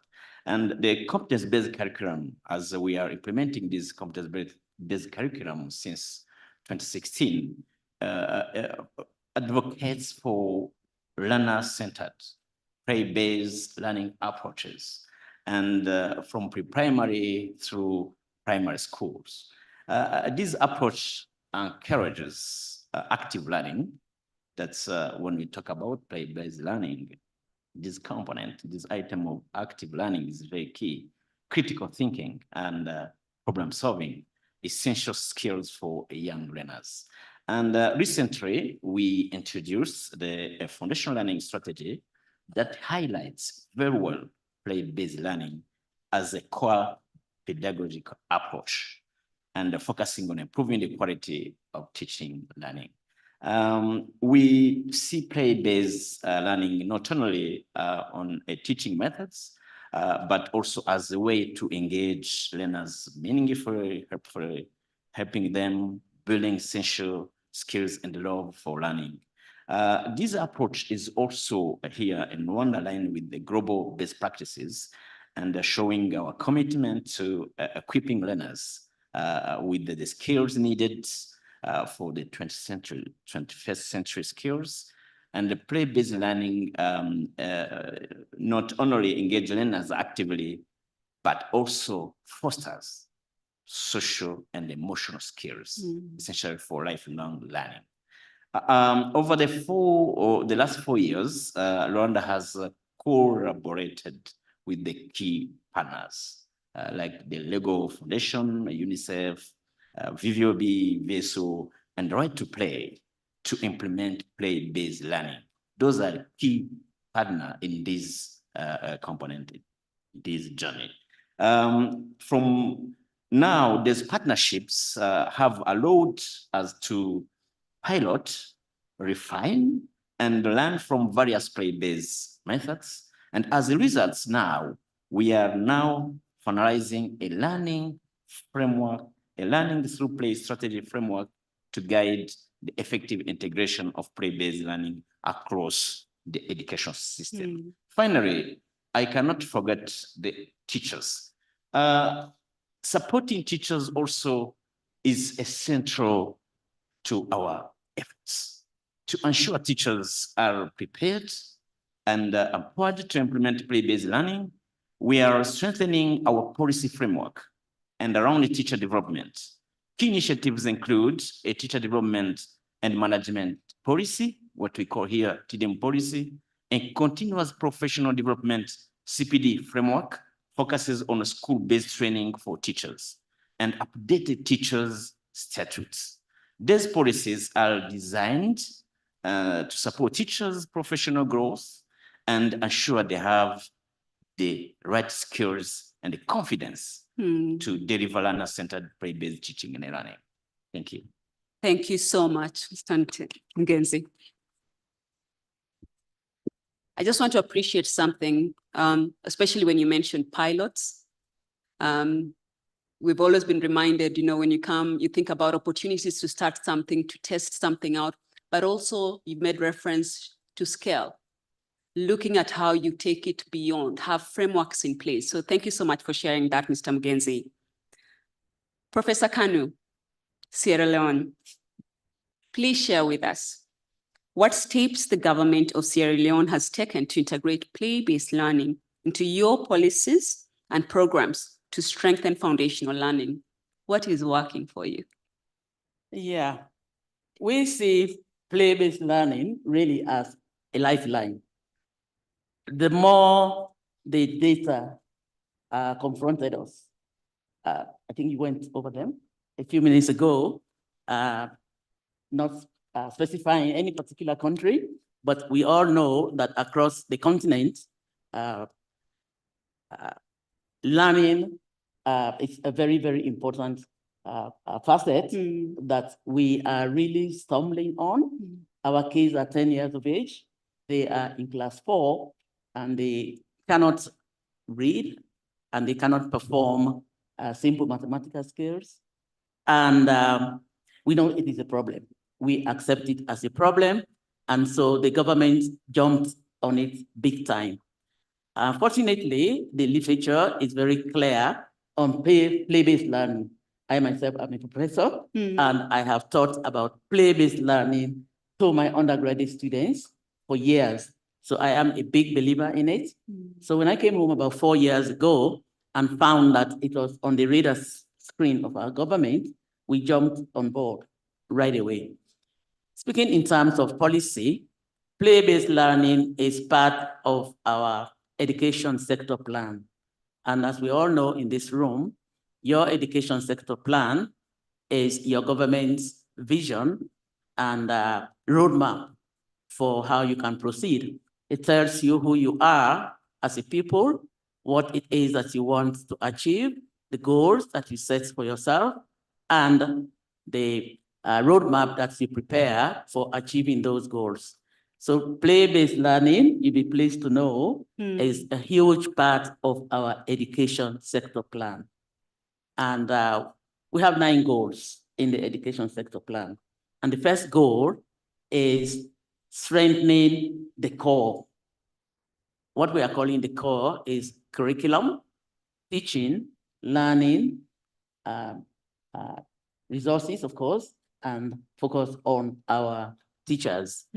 So one of the first goals that we find in our curriculum is how to integrate play-based learning. And we have done a lot of work in that. Beyond the inclusion of play-based learning as part of our education sector plan, it is also a huge part of our early childhood education policy, which we call the integrated early childhood education. It is a huge part of it. And we have ensured that we have trained our teachers. We have trained our teachers through the help of Right to Play in Sierra Leone. They have been very, very great partners. They have worked with us. They have taken a look at our curriculum, and they have linked whatever it is that they are doing with the vision that we have for education in the country and the curriculum that we have put in place to achieve those visions. They know very well that we are embarking on a competency-based approach. And we have what we call the 5 C's. My colleague from Ghana spoke about critical thinking, creative thinking, civic education, communication, comprehension, a whole bunch of 21st century skills. And we have realized that we can achieve those 5 C's, those competencies, through play-based learning. Thank you. We have trained our teachers. We have taught them how to develop local materials, local content materials that they can use. The first thing your team in Sierra Leone did was, we know you are a professor, you go by data. So we are going to do some rigorous research in your country, trying to see the kind of play that has been going on in your country that we can draw upon to integrate what it is that we are trying to do here. And they did a fantastic study on that. Thank you very much, Professor Kanu. Let's give her a clap. I just want to appreciate, especially because, you know, I feel we're getting the same message in terms of what are we doing in terms of training? What are we doing in terms of curriculum? But also, what are we doing around resources? We have to make the connections because all this is needed to make it work. I think it would be remiss for us not to invite Mrs. Chilala from Zambia, more so because your president is a champion on the African continent for foundational learning. So, Mrs. Chilala, in your role as Assistant Director, Early Childhood Education in Zambia, please share with us how play is improving early literacy and numeracy. What's working for you in Zambia? Okay, thank you so much. Indeed, our president is the champion for foundation learning in Africa, and we are doing everything possible that we maintain that position for him. Coming to play-based learning, my colleagues have already explained how play helps our learners to acquire foundational skills in numeracy and in literacy. Learning through play is actually crucial. It's a crucial part of children's development. Through play, children are able to develop skills like critical thinking, problem solving, and also regulating their emotions. Play on its own is actually a very good tool to use as we are teaching. How have you seen improvement in literacy and in numeracy? Using play, as children are playing, they are playing in their local space, so they are able to connect within their real space. Just like I can cite an example of the game that we have done today before this session. We are dancing, all of us, and we are running around. By touching, when you follow instructions, can you touch where the circle is? All of us will touch that. That on its own, it shows you that through play, children are able to identify shapes. That is improving in numeracy, not so. And through touching the different shapes, children are able to develop vocabulary. They will be able to tell this is a shape, this is circle, this is a triangle, and this is a rectangle. So it is through play that children are able to build on these foundations. And we have made sure that using play-based methodology, our teachers make the teaching and learning materials that will promote play using the locally available materials. So it is a bit easy because we have done so through capacity building of our teachers. We have oriented our teachers in play-based methodology so that they can help us improve in foundation skills when it comes to literacy and numeracy. Our teachers have been capacity built, working together with our our partners, VVOB, World Vision, UNICEF Zambia, and other partners have come on board to help us to achieve learning through play. And just speaking from my country, we have also revised the curriculum where we have included the learning through play methodology so that we keep on improving in literacy and numeracy. And we have also included the play-based methodology in our literacy and numeracy framework for the nation. So we are able to use that so that we see how these learners are improving in literacy and in numeracy. We have seen that improvement when we come to teaching at the right level, which is catch up. We have seen that children, as they move on from pre-primary to grade 1 and 3 to 4, we have reduced learners who are in the beginning level. It's because we have done a lot at foundation level. We have introduced play there so that their critical thinking can be activated and learners can enjoy because they are learning within their content, within their real life situation. As they are playing, they are able to develop different skills that have helped them improve in numeracy and literacy. Thank you so much. One more key information that I need to add, we have also done a lot of parental sensitization because in our African setup, some parents may not support when children are just playing. But we need to do a lot of sensitization that it is through play that these children are able to develop all these developmental domains that would want them to show just when they are still young, because research has shown us that we have to do a lot of play, a lot of stimulation at foundational level because the brain develops rapidly at that particular level. That being said, thank you so much. Thank you so much, Mrs. Filala.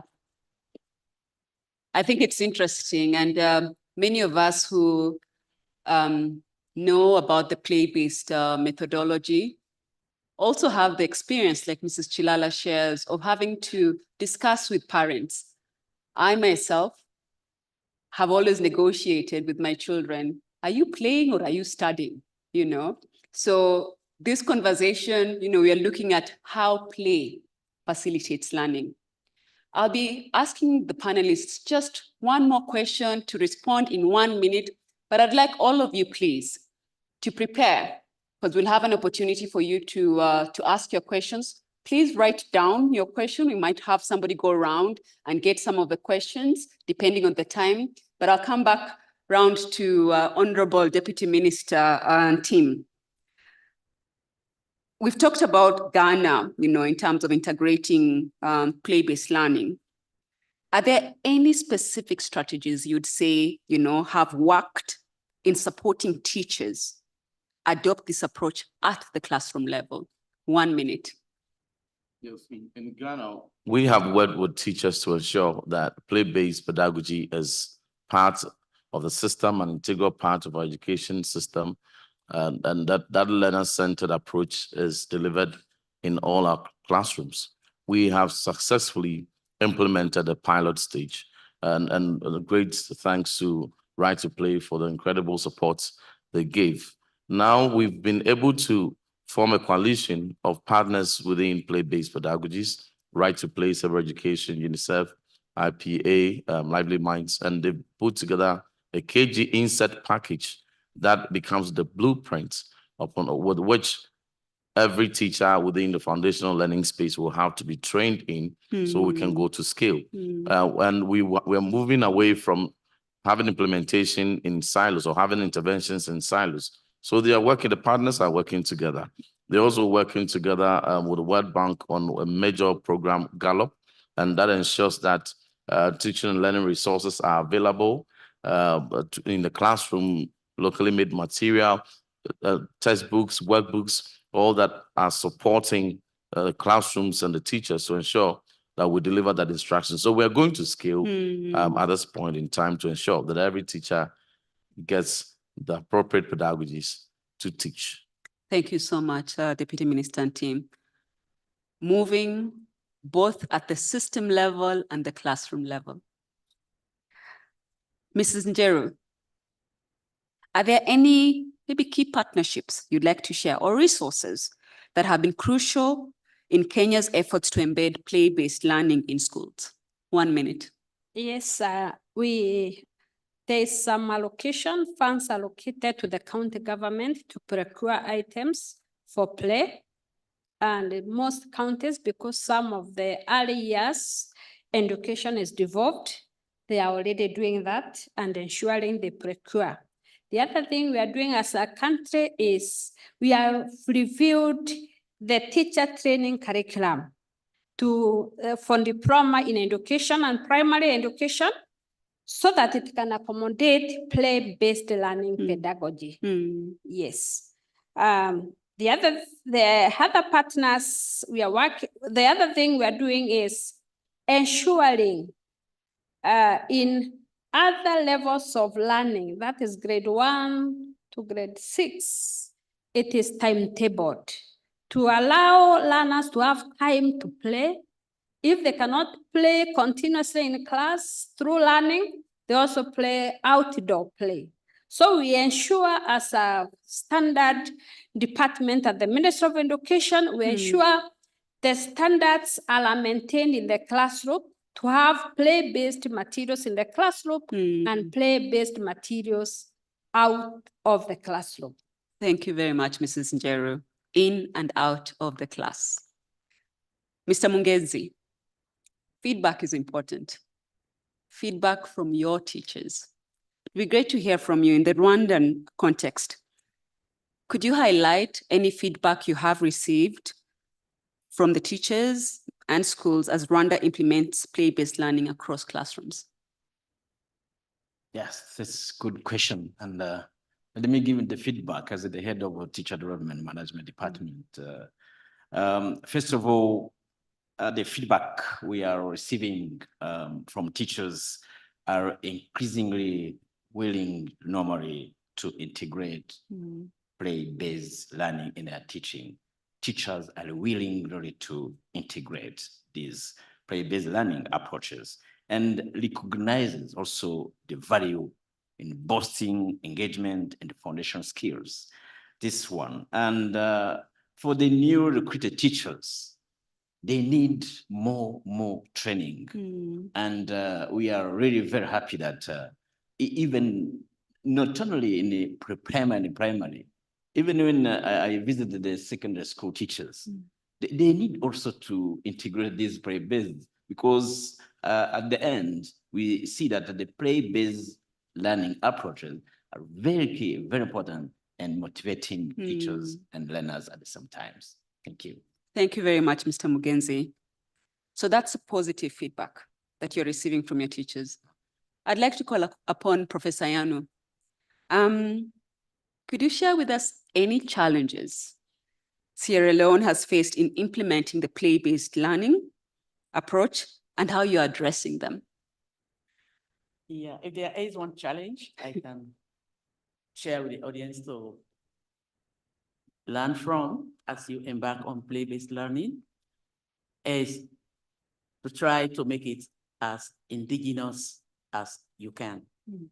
Because one of the earliest feedback we got was the expectation from our teachers that there was no money to implement play-based learning. Fortunately, the ministry's leadership, the minister, the 2 deputies, myself, we had visited Bangladesh to see how play-based learning was being carried out. From Bangladesh, we came to Ghana. So we are actually the new kid on the block when it comes to play-based learning. In Bangladesh, we saw a model that was 100% dependent on locally produced materials. We saw the engagement of the community because it was housewives who were not working in the morning when their children were in school and the husbands were at work. They actually came to the play lab and they spent a lot of time there developing the materials, the tools that the kids were using to learn. And so we brought that idea back to Sierra Leone. And now one of our greatest community engagement byproducts is the development of play-based learning materials produced locally by interested community members, parents. So, yeah, so That- make it as that is local a- as you can. Thank you very much, Professor Kanu. That's such a great example in terms of contextualization, contextualizing play, using local resources, and addressing some of the resource gaps. I just would like to finish with Mrs. Chilala. If you could please briefly, Mrs. Chilala, share with us any highlight in terms of specific approaches that have shown strong results in Zambia in boosting early literacy and numeracy. 1 minute, please. Thank you so much. One approach that has given us good results, of course, there are many, because we've had a lot of partners, but I'm not saying these others have not had impact. They've also had impact, but I'll just mention of its play under VVOB. It has worked well. As we are speaking now, we are even hosting the Its Play Symposium in Zambia, where the 3 countries who are piloting this are there. These are Rwanda, Uganda. So we are hosting that Its Play Symposium in Zambia, showing that it has given us good results and it's a good for us to improve in foundation learning, using learning through play. Thank you. Thank you so much, Mrs. Chilala. Please, could you give a hand to our panelists today? I'd like to do something different. I'm going to invite Mary Chibanda. She's going to introduce herself also as she goes ahead to share with us some of the evidence that ADEA has collected and recommendations resulting from a multi-country evaluation on the effectiveness of play-based STEM education. This is a short presentation. We thought it would be good just to also make sure that for those in the room, as you reflect on the questions that you have for the panelists and Mrs. Chibanda, that you have some reference for context also outside the 5 countries that are represented today. So Mrs. Chibanda, please.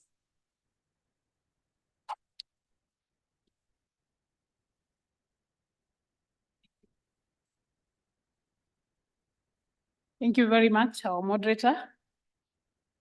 Good evening, ladies and gentlemen. I'm going to build on what the panelists have talked about. I'm Dr. Mary Sichangi. I coordinate the ADEA Intercountry Quality Node on Maths and Science Education in Africa, under which the studies I'm going to share, the findings were conducted. I would like to start by saying that play-based education is still quite new on the continent, and we've observed that there could be different interpretations of what that means. And one of the perspectives teachers had when we conceptualized this study was that play is about getting the children to engage in games. But in the context, you notice that our education systems in Africa are quite academic. And so the affective domain under which play-based falls was largely not practiced. And so teachers were struggling to transition that practice where these very good practices are being discussed here today. And so ADEA undertook a study in 10 African countries. And this study objectively was to establish the status of play-based STEM education in the context of foundational learning. We looked at the primary school level. And one of the objectives that we undertook to do and understand was understanding play-based STEM education among teachers, among education officials at the local level and also at the national level. And you can see that chart tells us that there's mixed understanding, there are mixed views, because most of them are still transitioning from an academic system of education that does not integrate play. And so these disparities across countries as a result of exposure awareness training. And we saw that most teachers are actually aware, maybe based on these interventions, but in terms of training, we just had a little below, above 50, 61% who are trained. And they were trained in the context of the interventions that we have had here today. The second objective we undertook to understand prioritization of play-based education in primary schools in Africa, because we needed to appreciate what are the other countries doing where this intervention is not necessarily being implemented through our development agencies. And we found out that there was a wide range in prioritization across Africa because not all countries understand what play is all about in regard to curriculum implementation. And we found out common terminologies. Depending on how they understand it, countries have given it different terminologies. Some have called it play, some have called it innovation, active learning, and so forth. And when you look at the study report, which we'll launch tomorrow, you will find different countries have described it differently. I don't need to belabor that. You will find all that in our report. We also looked at the focus of the ministries of education in regard to play-based, and we discussed this with senior education officials through interviews.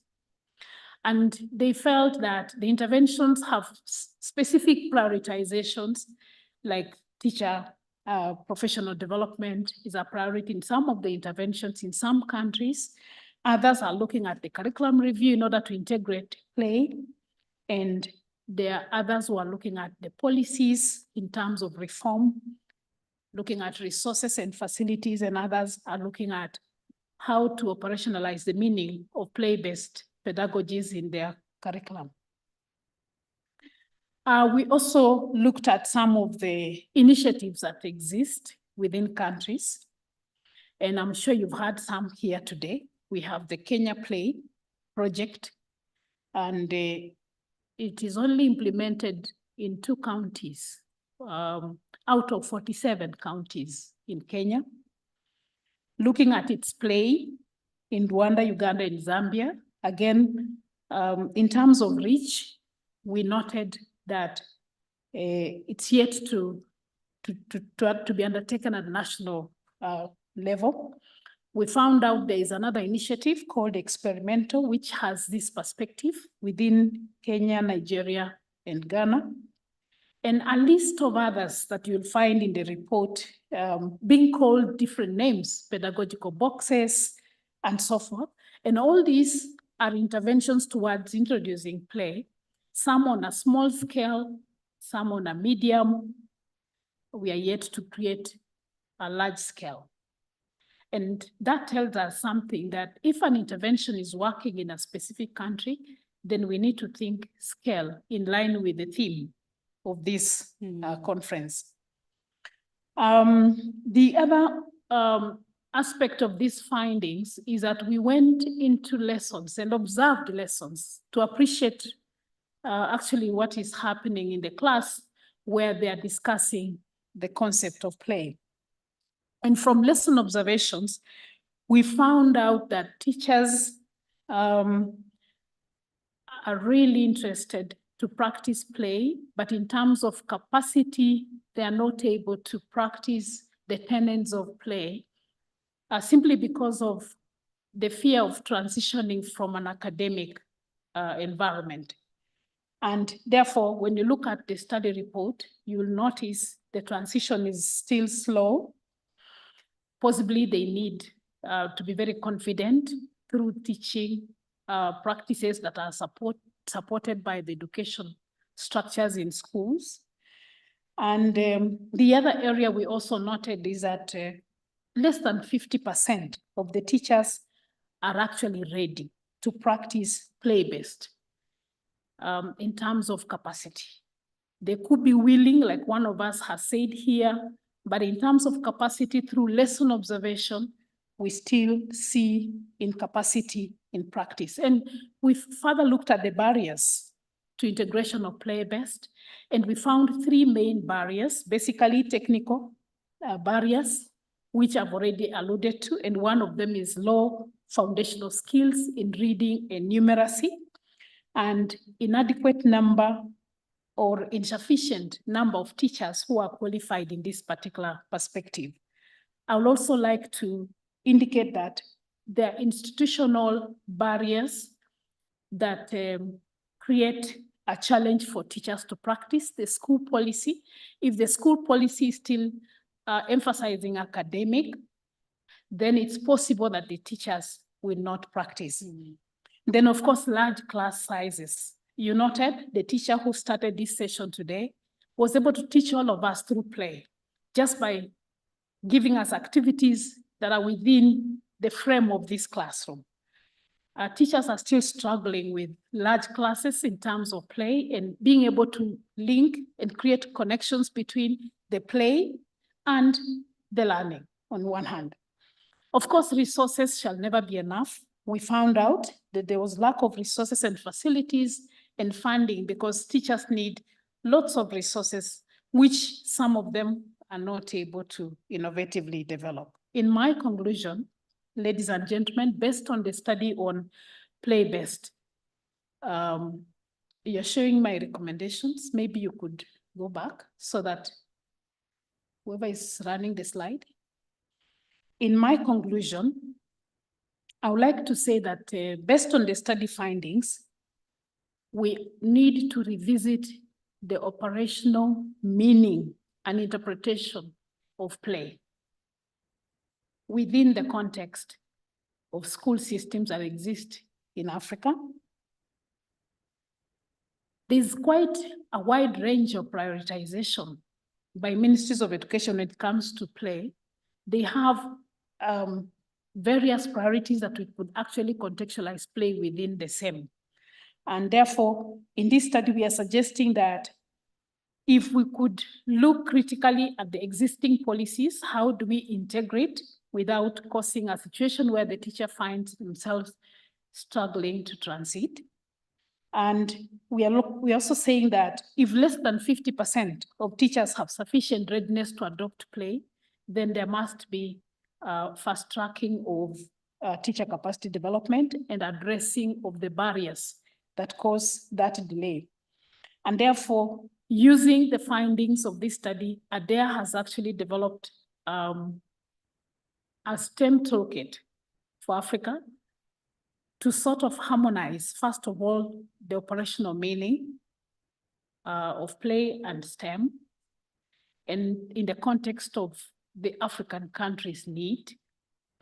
And through this document, they have made provisions for various definitions based on literature.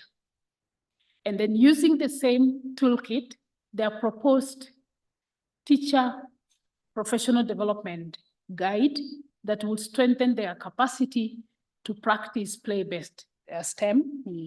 And finally, ADEA has also included a monitoring and evaluation framework in that toolkit with proposed indicators that will enable countries to monitor themselves and be able to benchmark and develop the concept to scale. Thank you very much. Thank you so much.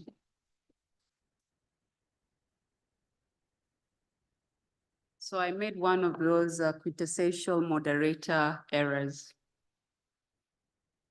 Dr. Sichangi. I just want to make sure that I call her right. Thank you very much, Dr. Sichangi. Please let's clap for her. So we've reflected a lot with regards to play-based learning. We've had opportunities to listen to various examples from 5 government representatives, ministry representatives in this room. Dr. Sichangi has given us an opportunity to even expand more and hear about other places where ADEA has explored what's working, what are the challenges, and even putting in place some guidelines that will support us. We are talking about both system level and also classroom capacity. I'd like to open it up. I'm not sure if there's already people who have a paper that they'd like to share around, or anyone who quickly wants to put their hand up. Please give them the mic, and I'll ask my colleagues if there are other papers in the room, because we'd like to make sure that whatever the case, we capture some of those questions that are there in the room. Please go ahead, introduce yourself and your question. Thank you very much, and thanks to the panel for a very interesting presentation. My name is Maureen Kitumetsu-Mudiba. I am from the Department of Basic Education in South Africa. So my question, and this could be to any of the panel members, how do we make sure that as we implement play-based learning, we guard against classrooms descending into chaos, and learners and teachers being their attention being deflected from focusing on linking play with actual concepts in the curriculum? That's the first question that I have. The second question is that, when I look at the South African context, when it comes to play-based learning, our teachers and schools are mostly supported by donors like the Lego Foundation as well as UNICEF South Africa. So what are we doing as a continent to make sure that play-based learning, which has been proven to work, especially for the younger children, how do we embed that methodology into our initial teacher education programs at universities? Thank you very much. Thank you very much for that question. So please hold on to that question. We'll call upon anyone who is ready, but I'd like to just continue to provide opportunities for people to ask questions. I see a hand at the back. I don't know if you can see it. I'll come to you in a minute. A very good evening, everyone. I'm Sunita Gandhi from India, and I've been listening with intent all these presentations and yours. Fantastic panel here. So thank you very much indeed. I'm a researcher, education researcher, and I worked at the World Bank for 10 years, and then I quit the job and went back to India and started research on foundation literacy and numeracy. And what I found, and I don't know that's the view here in the audience, that the children are far more capable than we have been assuming in our education systems. Mm-hmm. And they're very capable of creating their own learning if you give them a starting point. So we, in what we are referring to as ALPHA, Accelerating Learning for All, it took 22 years, I suppose, to come to our senses and to figure out a way by which children can learn by themselves. And it is proving to be very powerful. So for example, if I say a clap is a 10 and a snap is a 1, and I let the two children work as a pair, and the children now understand how to make clap and snap with each other, they'll practice for hours. So there's a lot of material for the children. I've been giving out some cards. Please feel free to take from me, from the children of India, not from the FLN program in India. So these kids are creative like anything. We're not tapping their creativity. We're still perhaps too much teacher-led and not enough empowering our children. So when we talk about playway, and there was the question or the comment just earlier from South Africa, and I think it's a relevant one, how does it fit into the curriculum? And when we're talking about teachers who have to be trained, I think it's easier to train a teacher in terms of principles, guiding principles, than to train them on specific skills, because they can, given a starting point, when we do that in our thin booklets, they can actually excel and do so amazing. So we've grown from 20 schools in 2022 to 17,000 schools MOU. We're now piloting it in 12 countries, including Ghana and Kenya. So I'd be very happy to discuss with anyone, but surely I would love, comments from you all as to what you think are the possibilities. These kids are doing 3 times, at the macro level, 3 times the number of schools are becoming FLN capable. Thank you very much for that question. I'm going to take one last question. I saw a hand up here, and then open it up to the panelists. Please, mic next to you. Yeah. Thank you. I would like to thank the panel for this enlightening discussion. It is no doubt that play-based learning is one of the best approaches, especially to knowledge construction, especially in the early years. It, however, faces quite hurdle at higher level, primary level, secondary level, because of one of the many, I would say, factors like inflexible curriculum. So my question is to the panel, do you have any foresight as policymakers? How do you facilitate this process of engaging learners in play-based education at all levels? Thank you. Thank you very much. Just to make sure that we get your name right as we respond to you. I'm Professor Yashwantama from Université de Mascarenhas, Mauritius. Okay, thank you very much. So there we have it. 3 questions that I'd like to throw to our panelists. One is looking at how we maintain the classroom environment. We don't descend into chaos. What are some of the, feedback, the approaches that you have, or at least have learned from the engagements with your teachers on facilitating that? You're talking about play. Play can be orderly, play can, be structured, but would love to hear from you. And please, I'll put that to any of you who's willing to speak to that. The other question is about making our teaching, our learning child-centered. Would love to hear from you on what your experience is, what the feedback is in terms of how play-based learning facilitates this. And the last one is really about the high-level engagement. How do we go beyond what is concept to practice?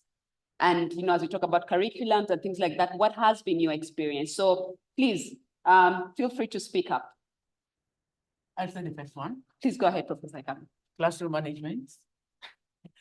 I think that has been the greatest fear among our teachers, because we are all trained in the model of the teacher-centered approach, where we are the sage on the stage, where we control everything.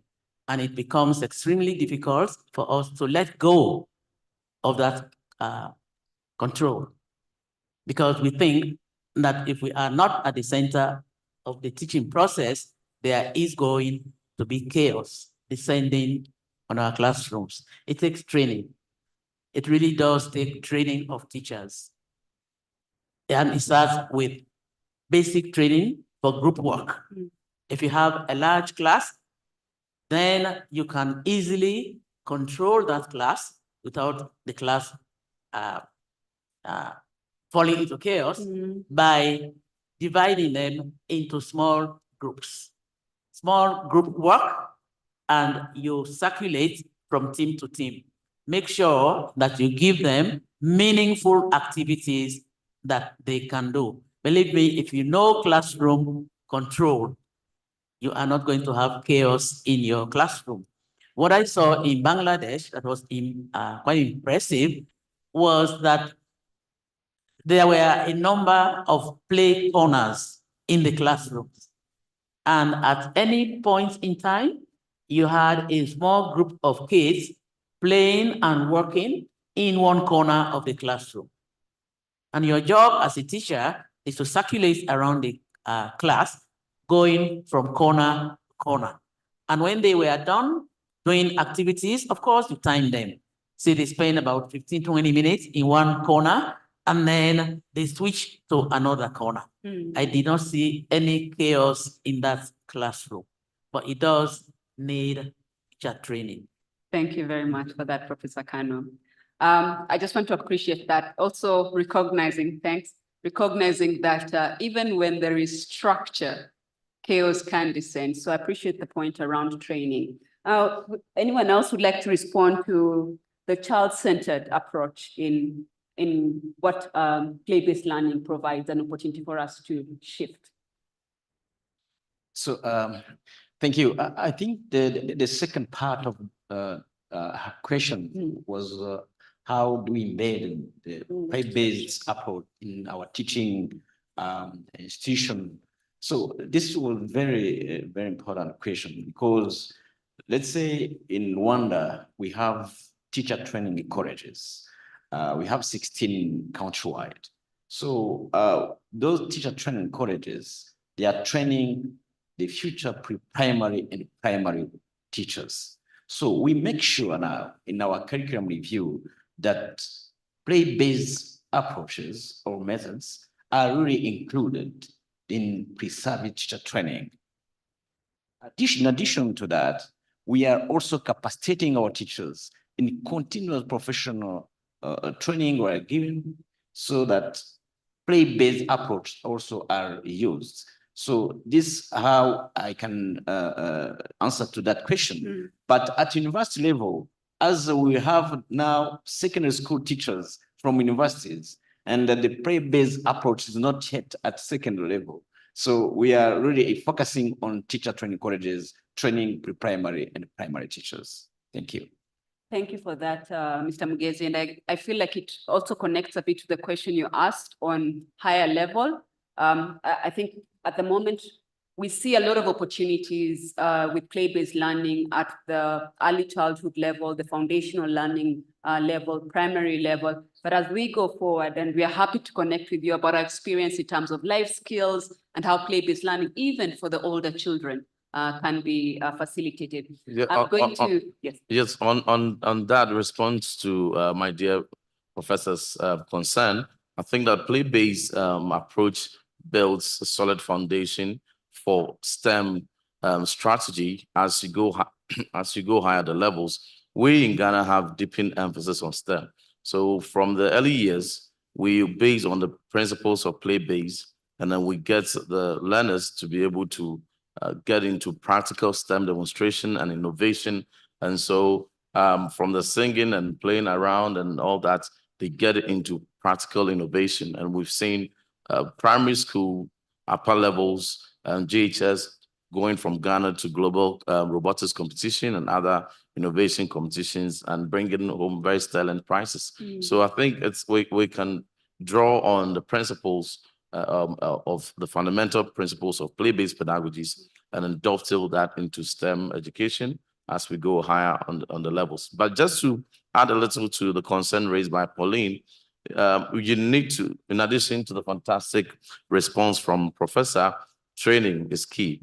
We also need to support the teachers, monitoring and evaluation, supervision. So school improvement support officers, in other countries, they call them circuit supervisors, need also to be trained.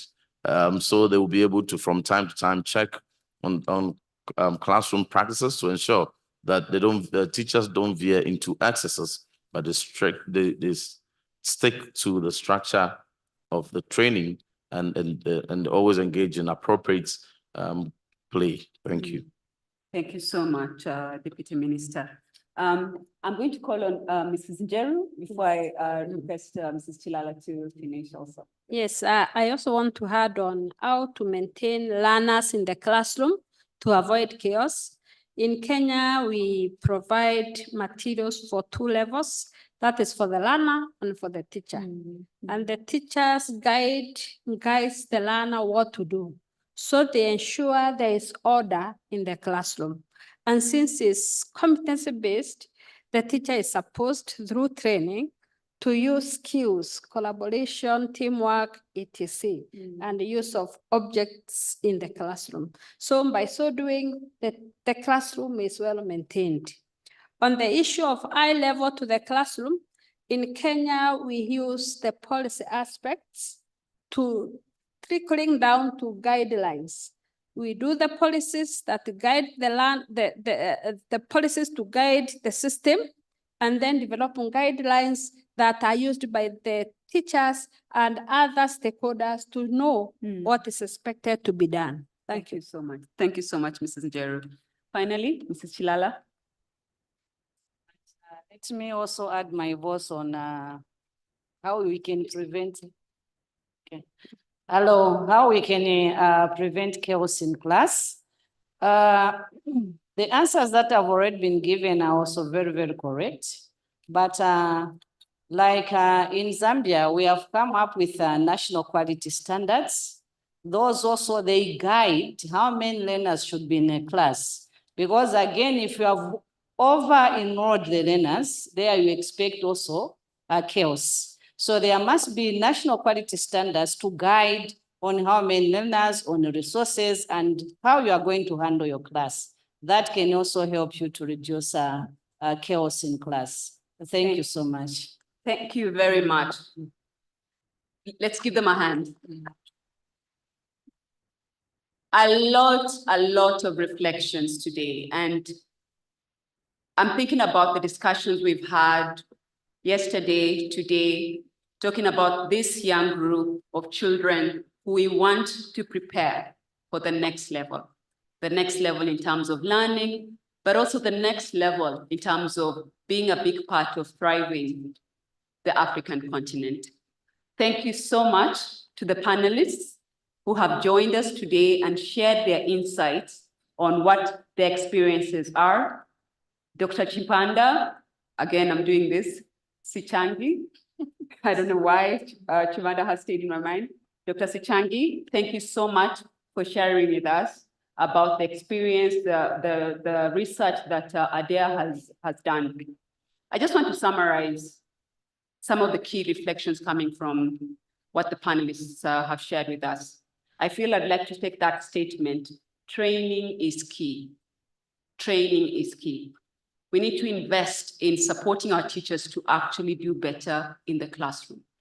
We need to look at how we have policies, we have frameworks, we have tools that support them in this.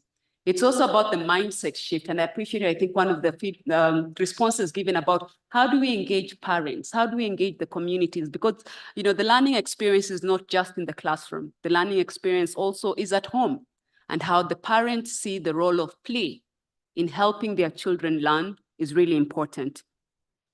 Government commitment, herein already represented by ministers, departmental leads who are involved in incorporating play-based approach in their curriculum is an important reference point. I think definitely putting forward the resources that are needed to incorporate play-based learning, the pedagogies that are appropriate is really important.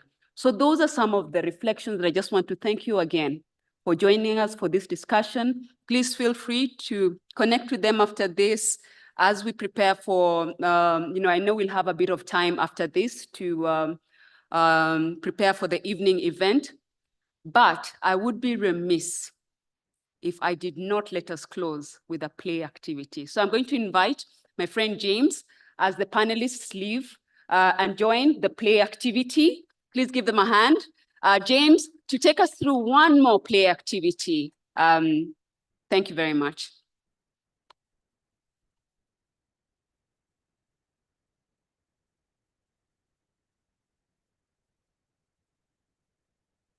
Oh, my apologies, panelists. If we can please take a photo here. Dr. Sichangi.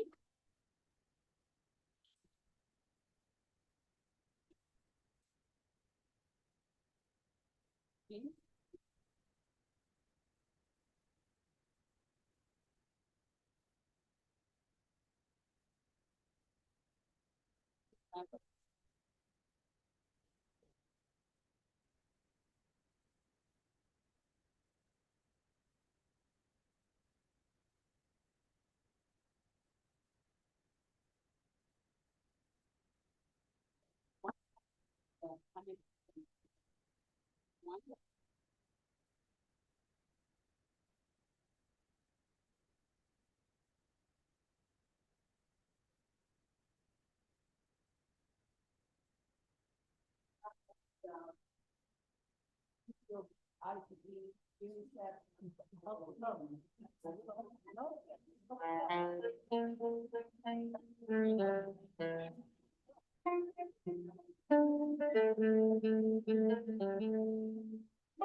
Hello.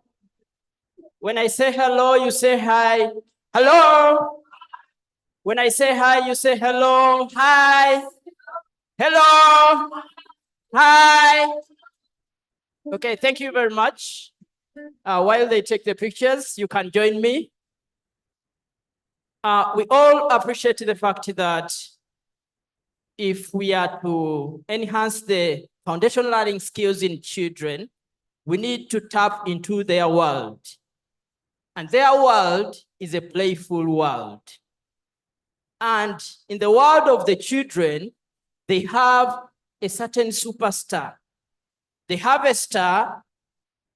It could be a football star. It could be a basketball star. It could be a dancer that they wish they could be like.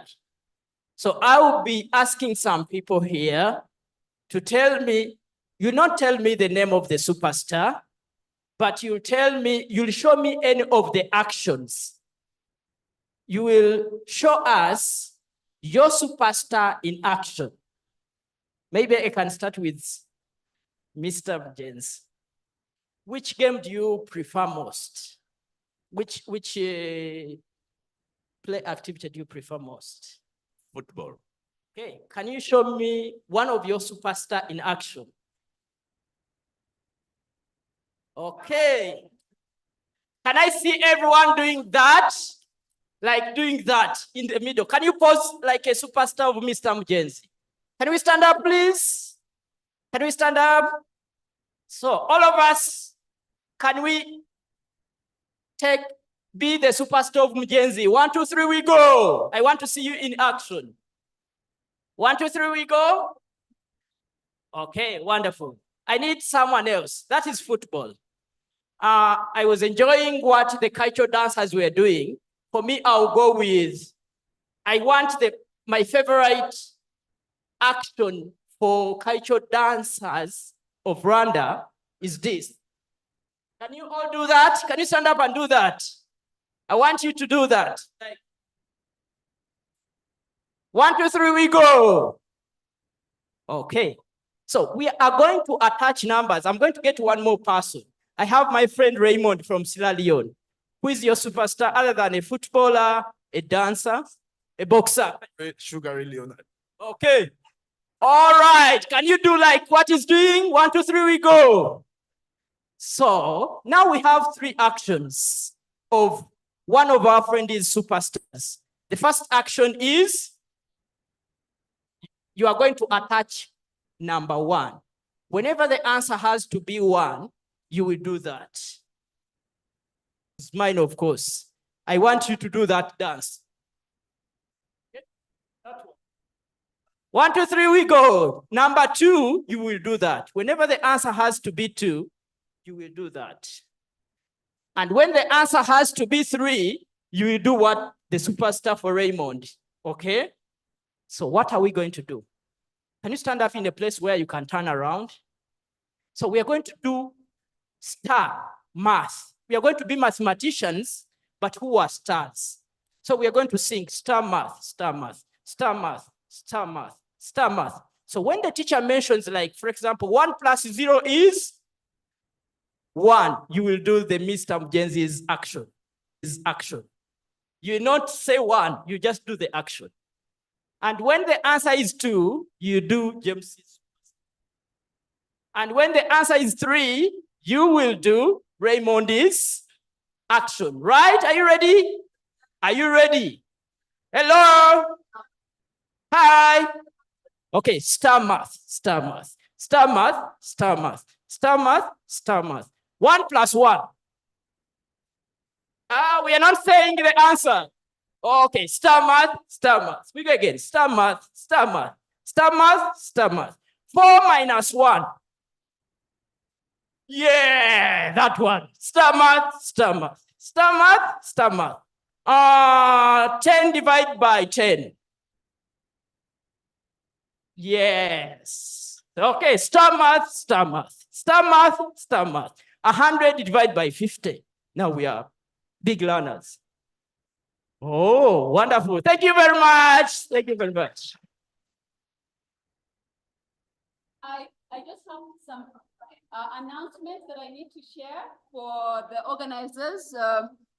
So today there was supposed to be a session that was starting at 5 o'clock to 6 o'clock on impactful practices. Please note that it will take place tomorrow morning. Please note that it will take place tomorrow morning. And then finally, gala dinner in the tent at 7 p.m. Thank you so much, everyone, for coming. Clap for yourself. Thank you.